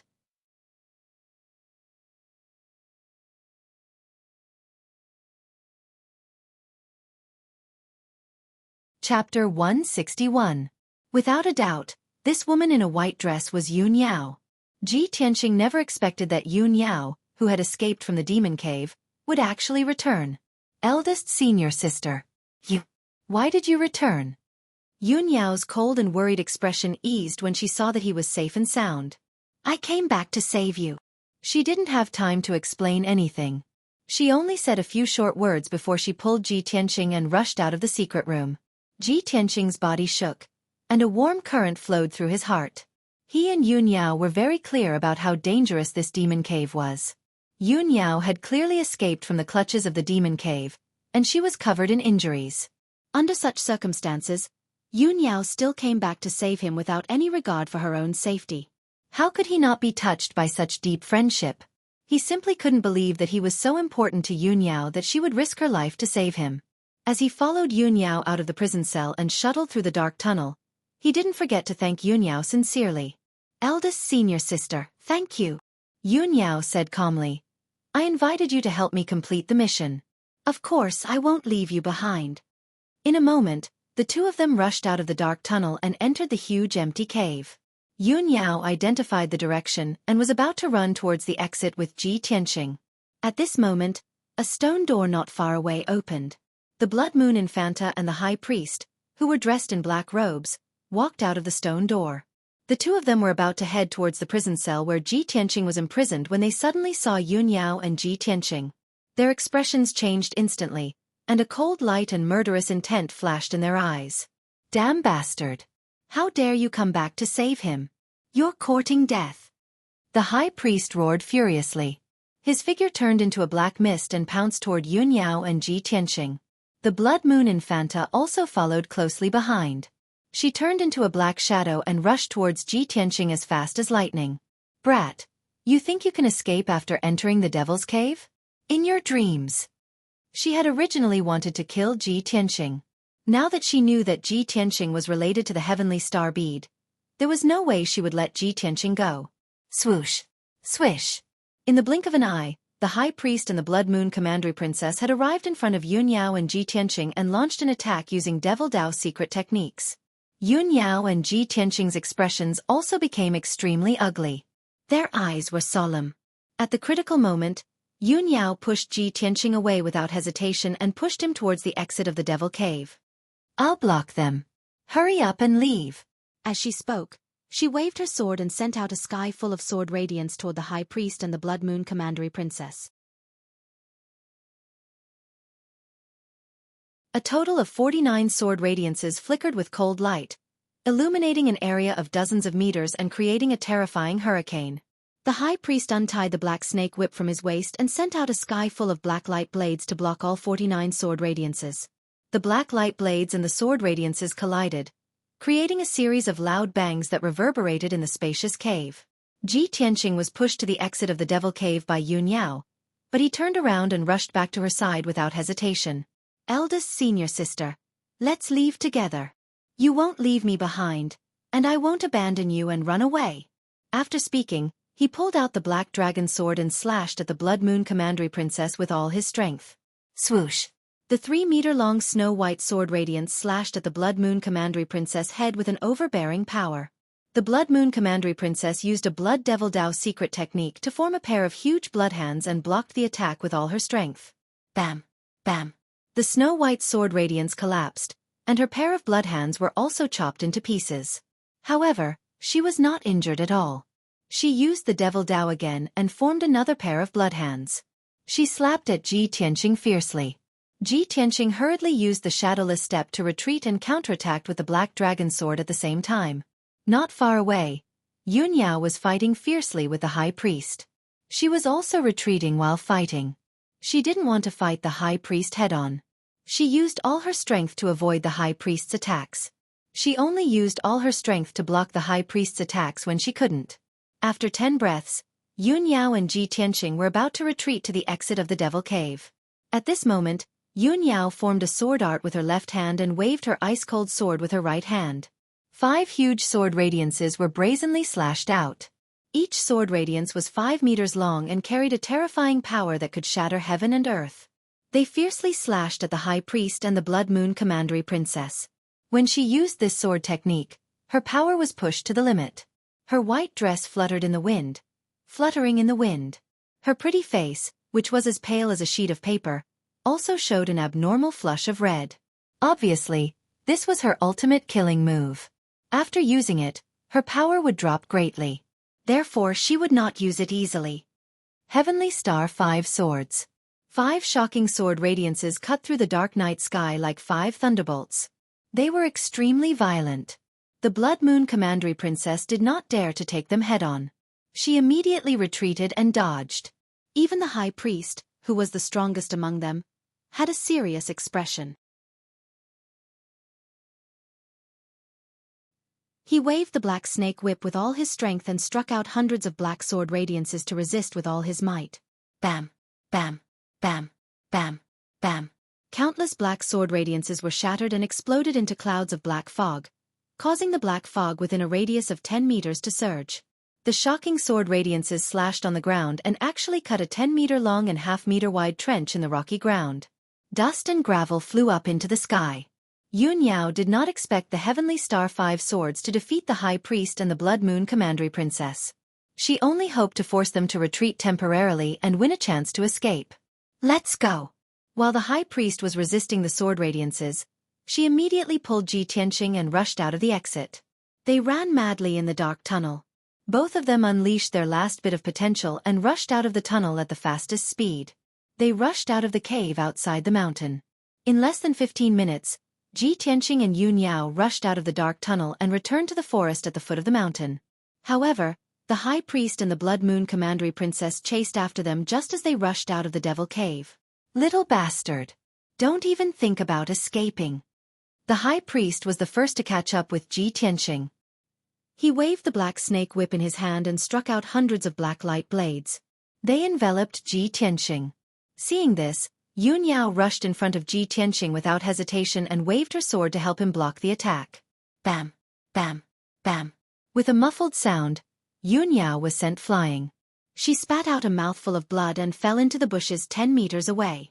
She was already seriously injured and had just used 30% of her power to execute the Heavenly Star 5 swords.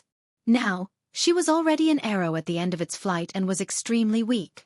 She could not even block a single attack from the High Priest. After the High Priest sent Yun Yao flying with a single attack, he waved the Black Snake Whip again and attacked Ji Tianqing with incomparable ferocity. The Blood Moon Commandery Princess also rushed over. She raised a pair of large bloody hands and fiercely slapped down on Ji Tianqing. Facing the joint attack of 2 Origin Core Realm experts, Ji Tianqing did not have the slightest ability to resist with his strength. At the critical moment of life and death, his heart was filled with grief, indignation, and a monstrous killing intent. He exploded with all his strength and executed the shadowless steps with all his might to retreat and dodge. Even if it was futile, he would not give up resisting.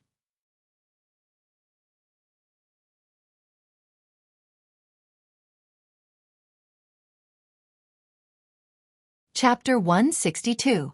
The High Priest and the Blood Moon Infanta were about to kill Ji Tianqing on the spot. At this critical moment, a black light burst out of Ji Tianqing's body. The black light contained the aura of death and was very mysterious. It formed a huge black hole and enveloped the High Priest and the Blood Moon Infanta. Their attacks were blocked by the mysterious black hole. The black hole released a strong devouring power and quickly devoured their cultivation. The High Priest and the Blood Moon Infanta were stunned. When they saw the mysterious black hole appear again, they were frightened. Damn bastard! It's this black hole again. The Blood Moon Infanta cursed in fear. She obviously hadn't forgotten the fear of having 60% of her cultivation devoured last time. That ancient aura appeared again. It's really similar to the aura of the Heavenly Star bead. Although the High Priest's face was full of fear, he felt the ancient aura in the black hole again and became excited. In just a few breaths, the Blood Moon Infanta and the High Priest's cultivation was devoured. They struggled with all their might and tried to break free from the black hole. Ji Tianqing looked at the black hole in front of him and then looked at the High Priest and the Blood Moon Infanta who were unable to move. He was also shocked and in disbelief. When the mysterious black hole appeared in the past, it was when he was unconscious. He didn't see it with his own eyes. He only heard from Qian Yu that the mysterious black hole was very terrifying. It devoured all of Qian Yu's cultivation, and turned it from the size of a small mountain to the size of a small cat. At this moment, Ji Tianqing saw the mysterious black hole with his own eyes. How could he not be shocked? Finally, he managed to escape from death. Only then did his hanging heart relax, and he secretly thanked himself for his luck. After another 3 breaths, 50% of the High Priest and the Blood Moon Infanta's cultivation was devoured. If this continued, their cultivation level would drop and they wouldn't be able to recover even if they cultivated for half a year. At this moment, the High Priest used a secret demonic technique to escape from the black hole. Demonic explosion! He shouted in a low voice and threw the Black Snake Whip into the black hole reluctantly. He waved his hands and released black light and demonic energy to use the secret technique. Under his control, the Black Snake Whip exploded in the black hole with a loud bang. Amidst an earth-shattering boom, the Black Snake Whip transformed into a dazzling crimson light, bursting with an unparalleled force. Boom! The explosion of the Black Snake Whip temporarily blocked the devouring of the black hole. At that moment, the High Priest and the Blood Moon Infanta seized the opportunity to escape from the black hole and quickly retreated into the distance. The two of them stood 30 meters away, still in shock. They stared at the mysterious black hole with complicated expressions. The High Priest sacrificed a Black Snake Whip. His face was twisted with anger, and his heart ached to the extreme. Damn it! The artifact that I used 30 years of blood essence to nurture is gone just like that. The Blood Moon Infanta also gritted her teeth and cursed angrily. Damned reptile, it actually swallowed another 50% of the power I just recovered. This was the second time her cultivation had been devoured by the mysterious black hole. She was even more aware of how terrifying that mysterious black hole was. She had no room to resist at all. At the same time, the mysterious black hole suddenly disappeared. Ji Tianqing came to his senses, turned around, and fled into the distance without hesitation. The High Priest and the Blood Moon Infanta immediately turned into black fog and chased after Ji Tianqing as fast as lightning. The two of them were extremely fast. In the blink of an eye, They rushed to within 10 meters of Ji Tianqing and were about to launch an attack with a secret technique. At this moment, Yun Yao had already used her power to suppress her injuries. She rushed out of the forest and came to Ji Tianqing's side. She took out the Xueqi pagoda and used a secret technique to control it. It released a dazzling golden light, forming a golden light shield that enveloped her and Ji Tianqing. "Junior brother Tianqing, let's go!" Yun Yao shouted in a low voice. She controlled the Xueqi pagoda to release a powerful and mysterious force. She took Ji Tianqing and flew into the sky. Swoosh! The golden light shield of the Xueqi pagoda enveloped her and Ji Tianqing. They flew out of the forest and toward the distant sky in an instant. In just a few breaths, the Xueqi pagoda took them across the mountains and valleys and disappeared into the gloomy sky. The high priest and the blood moon infanta were unwilling to give up. They chased with all their might for a while, but they couldn't catch up. They had no choice but to give up the chase. The two of them cursed furiously before they turned around and returned to the demon cave. Swoosh! The golden light shield of the Xueqi pagoda was like a shooting star that streaked across the night sky. It brought Ji Tianqing and Yun Yao and landed on a mountain peak. After the two of them landed on the ground, the golden light shield of the Xueqi pagoda disappeared. It became dim and shrunk to the size of a palm.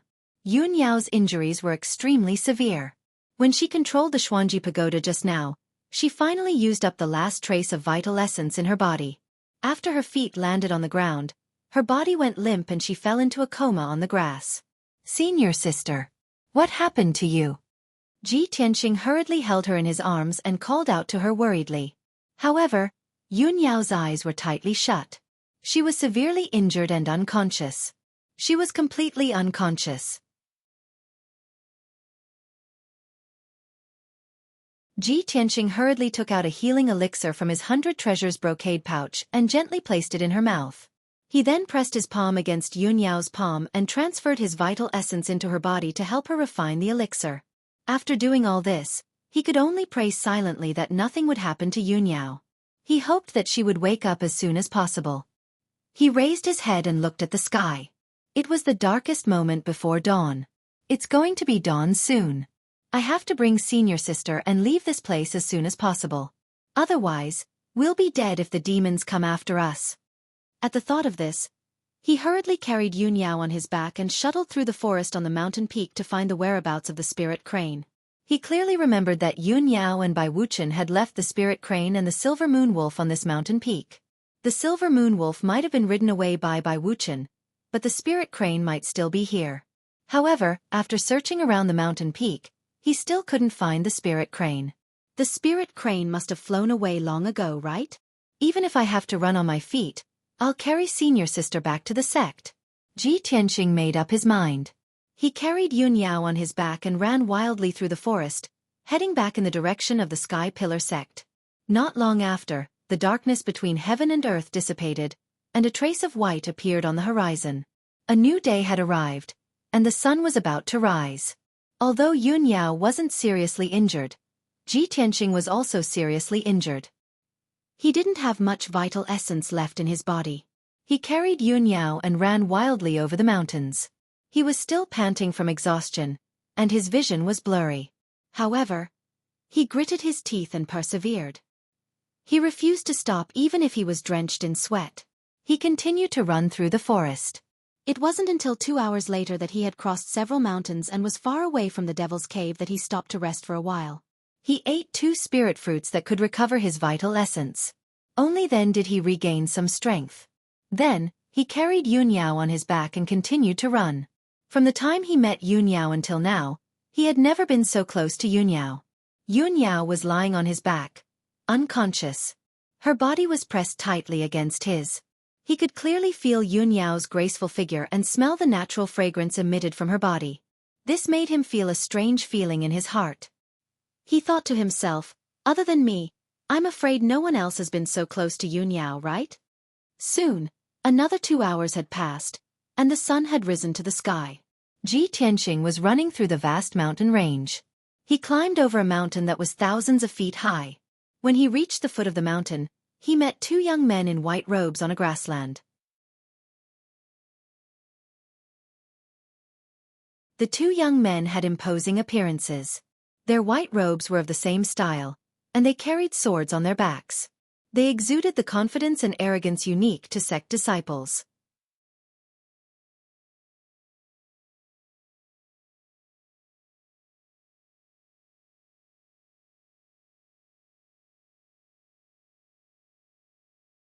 Heh, the people of the Sky Pillar sect are indeed very arrogant. A mere outer sect disciple dares to be arrogant? Brat, your sky-bearing sect only controls the heavenly stellar region because of your reputation as a 1,000-year-old sect. It won't be long before our Tianjin sect replaces you. Today, we will teach you an unforgettable lesson. Brat, remember that you have to avoid the people of the Tianjin sect when you see them. As soon as they finished speaking, the two disciples of the Tianjin sect waved their swords at the same time, sending out a few sword lights that flashed with cold light, attacking Ji Tianqing from both sides. Seeing the two unsheathing their swords, Ji Tianqing realized what was going on. The strength of these two inner sect disciples of the Tianjin sect was at most at the third level of the metaphysical realm. With a disdainful sneer, he pulled out the black dragon sword with a clang and swung it horizontally. Swish!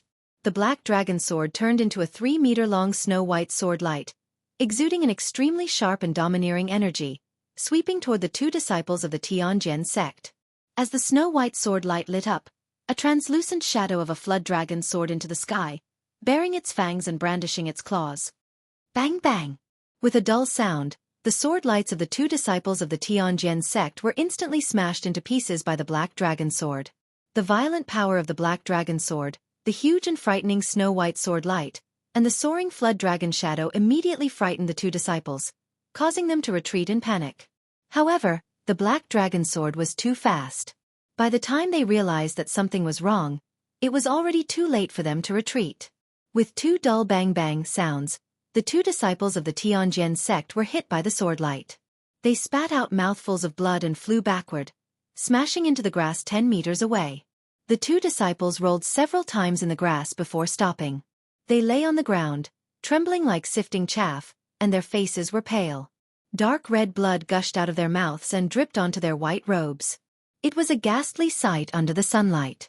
The two disciples lowered their heads and looked at their abdomens in disbelief. They saw that there was a deep sword wound on their abdomens, and blood was constantly gushing out of the wound. The black dragon sword had cut open a crack in the mystic grade armor that they were wearing, and the armor was almost scrapped. Neither of them had expected this result, and it filled their hearts with horror. They couldn't believe that an outer sect disciple of the Sky Pillar sect had such terrifying strength that he could seriously injure them with a single sword strike. If it weren't for the protection of their mystic grade armor, they would have been cut in half at the waist. Rustle, rustle, rustle. Ji Tianqing gripped the black dragon sword and walked over with a cold expression. His feet made soft sounds as he stepped on the soft grass. His face was ice cold, and his whole body was filled with a strong chill and killing intent. The two disciples of the Tianjin sect sat on the grass dejectedly. They looked at him approaching step by step with frightened and panicked expressions. Brat! What do you want to do? Don't tell me you dare to kill us? We are inner sect disciples of the Tianjin sect. If you dare to kill us, our sect will definitely crusade against the Sky Pillar sect and seek justice for us. Obviously, the two of them had lost their fighting spirit and spirit after being defeated by Ji Tianqing with a single sword strike. Their hearts were filled with fear. They were in the remote wilderness. If Ji Tianqing really killed them, they would have died in vain. However, Ji Tianqing walked up to them and didn't immediately kill them. He looked down at the two of them with a disdainful sneer on his face. Hee hee. I thought the disciples of the Tianjin sect were so outstanding and brave. I didn't expect that two inner sect disciples couldn't even take a single sword strike from me. From this, it can be seen how unbearable the Tianjin sect is. You're simply trash. You two trash kept saying that you wanted to teach me a lesson. What about now? I'll give you a chance to live. Kneel down and admit your wrongs. Ji Tianqing stood with his sword in hand and shouted coldly with a stern expression. The two Tianjin sect disciples were immediately enraged and were about to draw their swords to counterattack. However, Ji Tianqing casually slashed out with his sword and sent the two of them flying again. Their injuries were even more serious, and they lay on the grass vomiting blood. Kneel down and apologize. Or die. Ji Tianqing shouted coldly, his eyes surging with murderous intent. The The two Tianjian sect disciples were completely shocked by him. They didn't know Ji Tianqing and didn't understand his nature. Just by looking at Ji Tianqing's posture, the two of them had no doubt that if they dared to resist, only death would await them. After hesitating for a moment, the two Tianjian sect disciples could only endure the humiliation and kneel on the ground to apologize to Ji Tianqing under the threat of death. "We were blind and shouldn't have offended Your Excellency. Your Excellency, please be magnanimous and spare our lives." Ji Tianqing watched the two of them endure the humiliation and kneel down to apologize. He sneered contemptuously and said, "Hee, you two are so greedy for life and afraid of death. In order to survive, you actually kneel down and beg for mercy. You two are cowardly trash who are greedy for life and afraid of death. How dare you call yourself a Tianjian sect disciple? How dare the Tianjian sect take in trash like you?"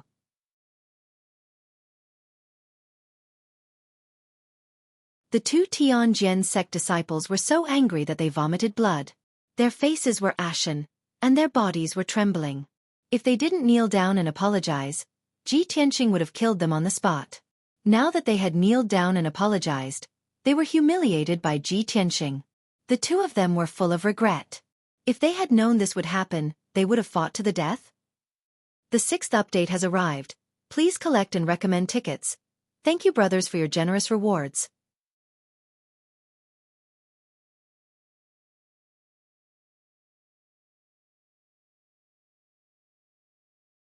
Chapter 164.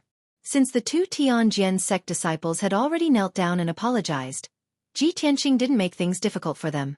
He put away the black dragon sword and returned to Yun Yao's side. Then, he turned around and left with the unconscious Yun Yao on his back. The two Tianjian sect disciples were filled with shame and resentment. They coldly stared at his back as he left. They couldn't help but say a few harsh words to Ji Tianqing, as if they were trying to regain some of their lost dignity. "Brat, don't be complacent. There will be plenty of time in the future. One day, I will personally wash away today's shame." Humph. In next month's Dragon Mountain tournament, our sect's disciples will definitely trample your Sky Pillar sect under our feet. Even if we aren't your match, our Tianjian sect will never lower our heads to your Sky Pillar sect. Ji Tianqing's footsteps paused as he frowned in confusion. Next month? Dragon Mountain tournament? Is it a competition between our sect and the Tianjian sect? He had never heard of this matter and didn't know what kind of grudges there were between the Sky Pillar sect and the Tianjian sect. However, he didn't ask the two Tianjian sect disciples. He silently kept this matter in mind and quickly left. After all, he didn't want to waste time on such trivial matters.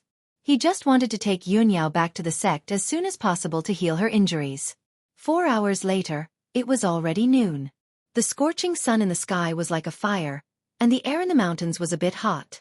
Ji Tianqing had been running for 4 hours without stopping. During this time, he had been attacked by demonic beasts several times, and his life had been in danger several times. Fortunately, he had the black dragon sword in his hand. Every time, he was able to turn danger into safety. He used the black dragon sword to kill or repel the demonic beasts that attacked him. Now, Ji Tianqing had run for 400 miles. He was exhausted and covered in sweat. His physical strength had been greatly consumed. When he passed by the peak of a mountain, he had no choice but to rest in the woods for a while. Then, he took out a pill and took it. Not long after he swallowed the pill, a series of muffled footsteps came from the mountainside, as if a huge beast was running in the mountain. Ji Tianqing's expression immediately changed. His eyes became solemn, and he clenched the black dragon sword in his hand. Could it be that another demonic beast has smelled the scent of blood and is coming to attack me? He listened for a while and heard that there was more than one set of footsteps coming from halfway up the mountain. There are actually 3 demonic beasts, and they are rushing towards the mountain peak. After Ji Tianqing figured out the situation, he immediately carried the unconscious Yun Yao on his back, turned around, and fled to the side. However, the heavy footsteps were getting closer and closer.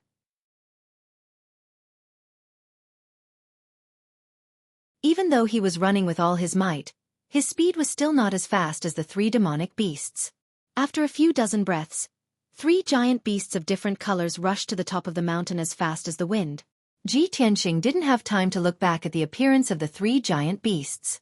He gritted his teeth and ran as fast as he could. But at this moment, a shout full of anxiety and worry came from behind him. Ji Tianqing.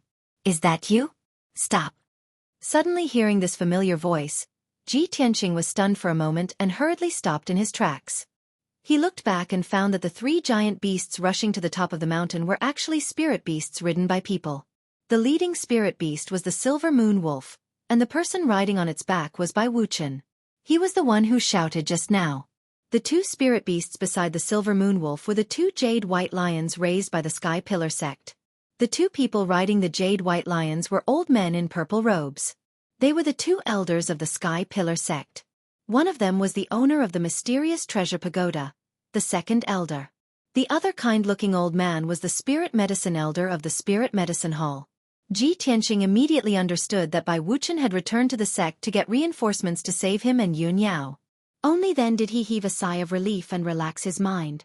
At this moment, Bai Wuchen and the two elders rode their spirit beasts and rushed in front of him like a gust of wind.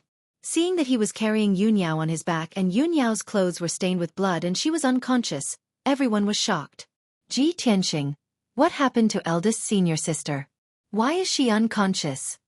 Bai Wuchen was the most anxious. He quickly jumped down from the silver moon wolf and rushed to Ji Tianqing's side to check on Yun Yao's injuries. The two elders also walked over quickly and checked on Yun Yao's condition with worried faces. Ji Tianqing nodded to the two elders as a greeting. Then, the spirit medicine elder checked on Yun Yao's injuries and used his cultivation to help her suppress her injuries. He didn't want her injuries to drag on for too long and damage her cultivation base. Since the second elder and Bai Wuchen couldn't help, they asked Ji Tianqing about what happened earlier. Ji Tianqing briefly told them about how Yun Yao saved him and how the two of them worked together to escape from the Devil's Cave. Of course, he didn't tell them about the mysterious black hole. When Bai Wuchen heard that Yun Yao was seriously injured and unconscious in order to save him, he was instantly filled with anger. He glared at Ji Tianqing angrily and shouted in a reproachful tone, Ji Tianqing, eldest senior sister is precious. She's the future successor of the sect leader. How could you let her be so seriously injured? How could you bear to do that?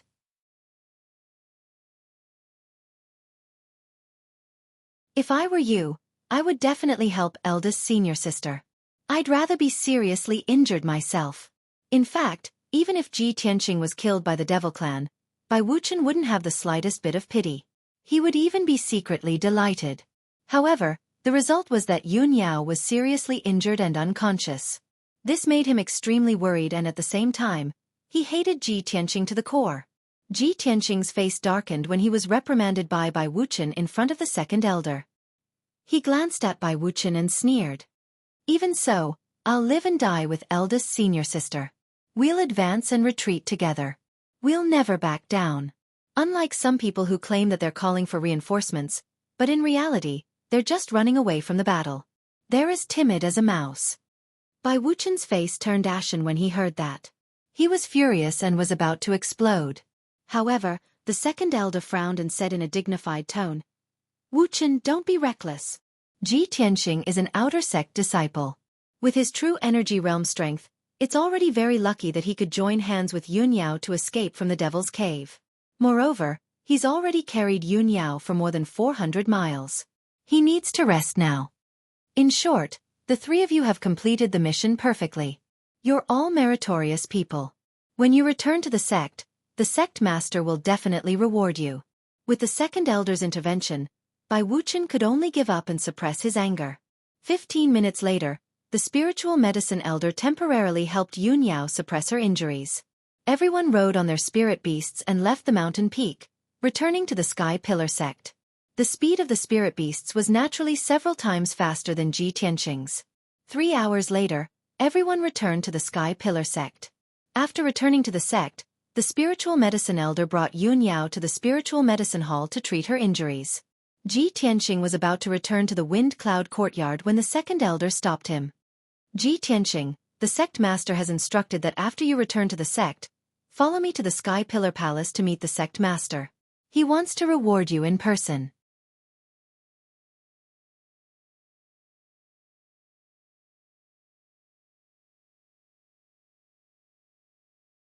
Chapter 165.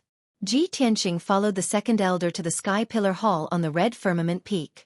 Along the way, he was still wondering what reward the sect master would give him. This time, he had helped Yun Yao retrieve Ji Ling's soul and kept the Sky Pillar sect secret. This contribution was not big, but it was not small either. Ji Tianqing guessed that the sect master would most likely reward him with some cultivation techniques and pills, and then encourage him. After a while, he followed the second elder into the Sky Pillar Hall. Sect Master Chu Tianqing, who was wearing a golden robe, was sitting on the sect master's throne in the north. Ji Tianqing walked to the center of the hall and bowed to Chu Tianqing. Chu Tianqing nodded slightly, revealing a satisfied expression.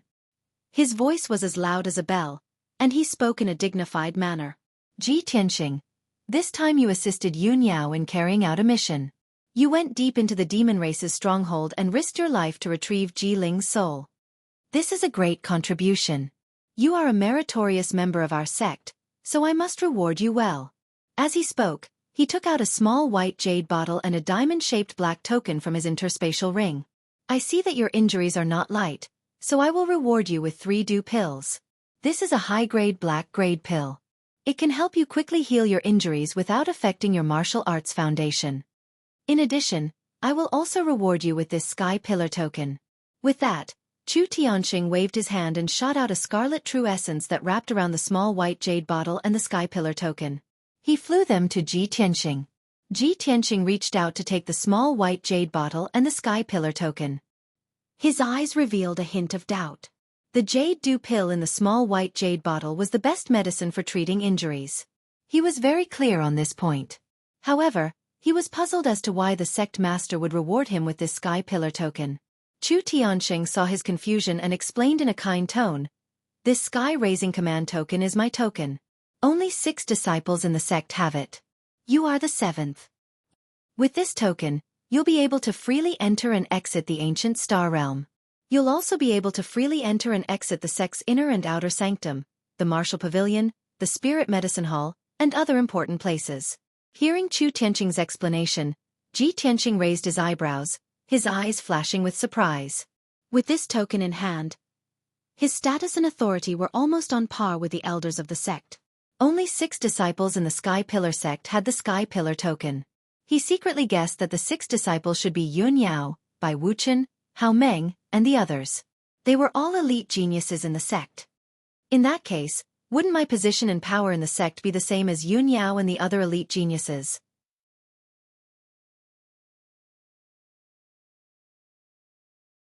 I only helped Yun Yao find Ji Ling's soul. It's enough for sect leader to reward me with 3 dew pills. Why did he reward me with a sky-raising token? This reward seems a little heavy. Although Ji Tianqing had obtained the Atlas Command Badge that many disciples yearned for even in their dreams, this was a great honor. However, he didn't feel much excitement in his heart. Instead, he felt more puzzled and puzzled. He could clearly feel that sect leader Chu Tianqing seemed to have the intention of supporting him. However, this was a good thing for him. He really did need the authority brought by the sky-raising token to make it easier for him to move around the sect. While pondering silently in his heart, Ji Tianqing hurriedly accepted the white jade bottle and the sky-raising token and bowed to Chu Tianqing to thank him. "Thank you for the reward, sect leader. This disciple will cultivate diligently and not let the sect down." Very good." Chu Tianqing nodded and encouraged him with a gratified expression. "With your strength at the true energy realm, you were able to help Yun Yao complete the mission and escape the demon cave alive. This is really rare. It also proves that your aptitude is outstanding and your future is bright. From now on you must not slack off. You must cultivate diligently and enter the inner sanctum in the future to become a mainstay of the sect. This is the only way to live up to my expectations of you." Ji Tianqing could tell that this was not the polite words that the sect leader used to encourage ordinary disciples. Sect leader Chu Tianqing obviously had high hopes for him and might even entrust him with important tasks in the future. Thinking of this, Ji Tianqing thanked him again and then left the sky-raising hall. After leaving the Crimson Cloud Peak, he saw that it was still early, so he didn't return to the Wind Cloud Courtyard. Instead, he went straight to the mountain peak to hide. After this mission, Ji Tianqing realized that he was unfamiliar with the other regions outside the Tianqian region. Apart from the Tianqian region, he didn't know about the other regions or the situation of the entire continent. If he wanted to quickly understand the various regions and the entire continent, The fastest way was of course to read and consult the history books. The inner sanctum at the peak of the mountain was a restricted area. Ji Tianqing didn't have the qualifications to enter in the past. Now it was different. With the sky-raising token in his hand, he could enter and leave all the important places in the sect at will. The inner sanctum was different from the martial arts pavilion. The martial arts pavilion was filled with martial arts cultivation techniques, as well as recipes and secret manuals for miscellaneous studies. However, there were no cultivation techniques or secret manuals in the library. There were only various history books, biographies, and ancient documents.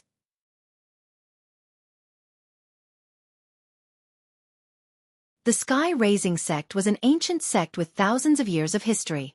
It paid the most attention to inheritance and heritage. Therefore, the Sky-Raising sect's library could be said to be the largest and most complete library in the Tianshan region.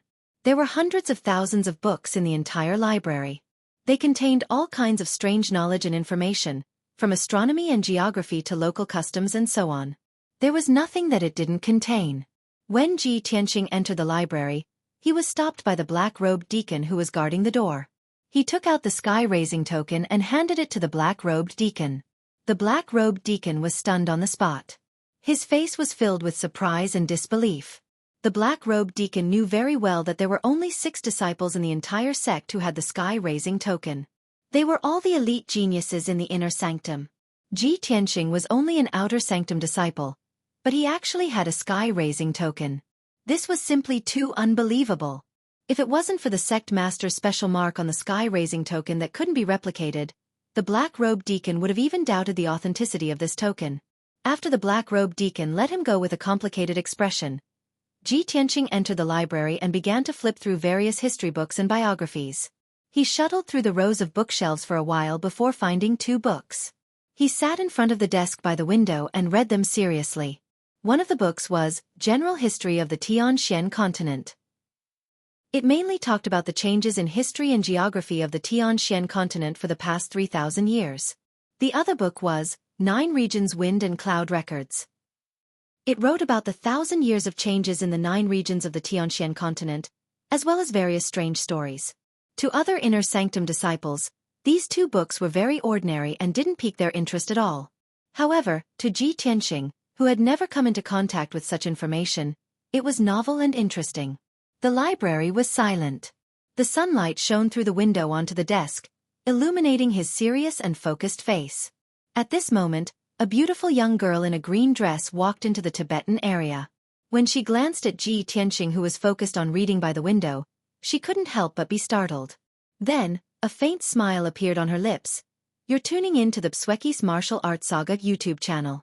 Don't forget to subscribe and join us on this journey to catch the most captivating stories.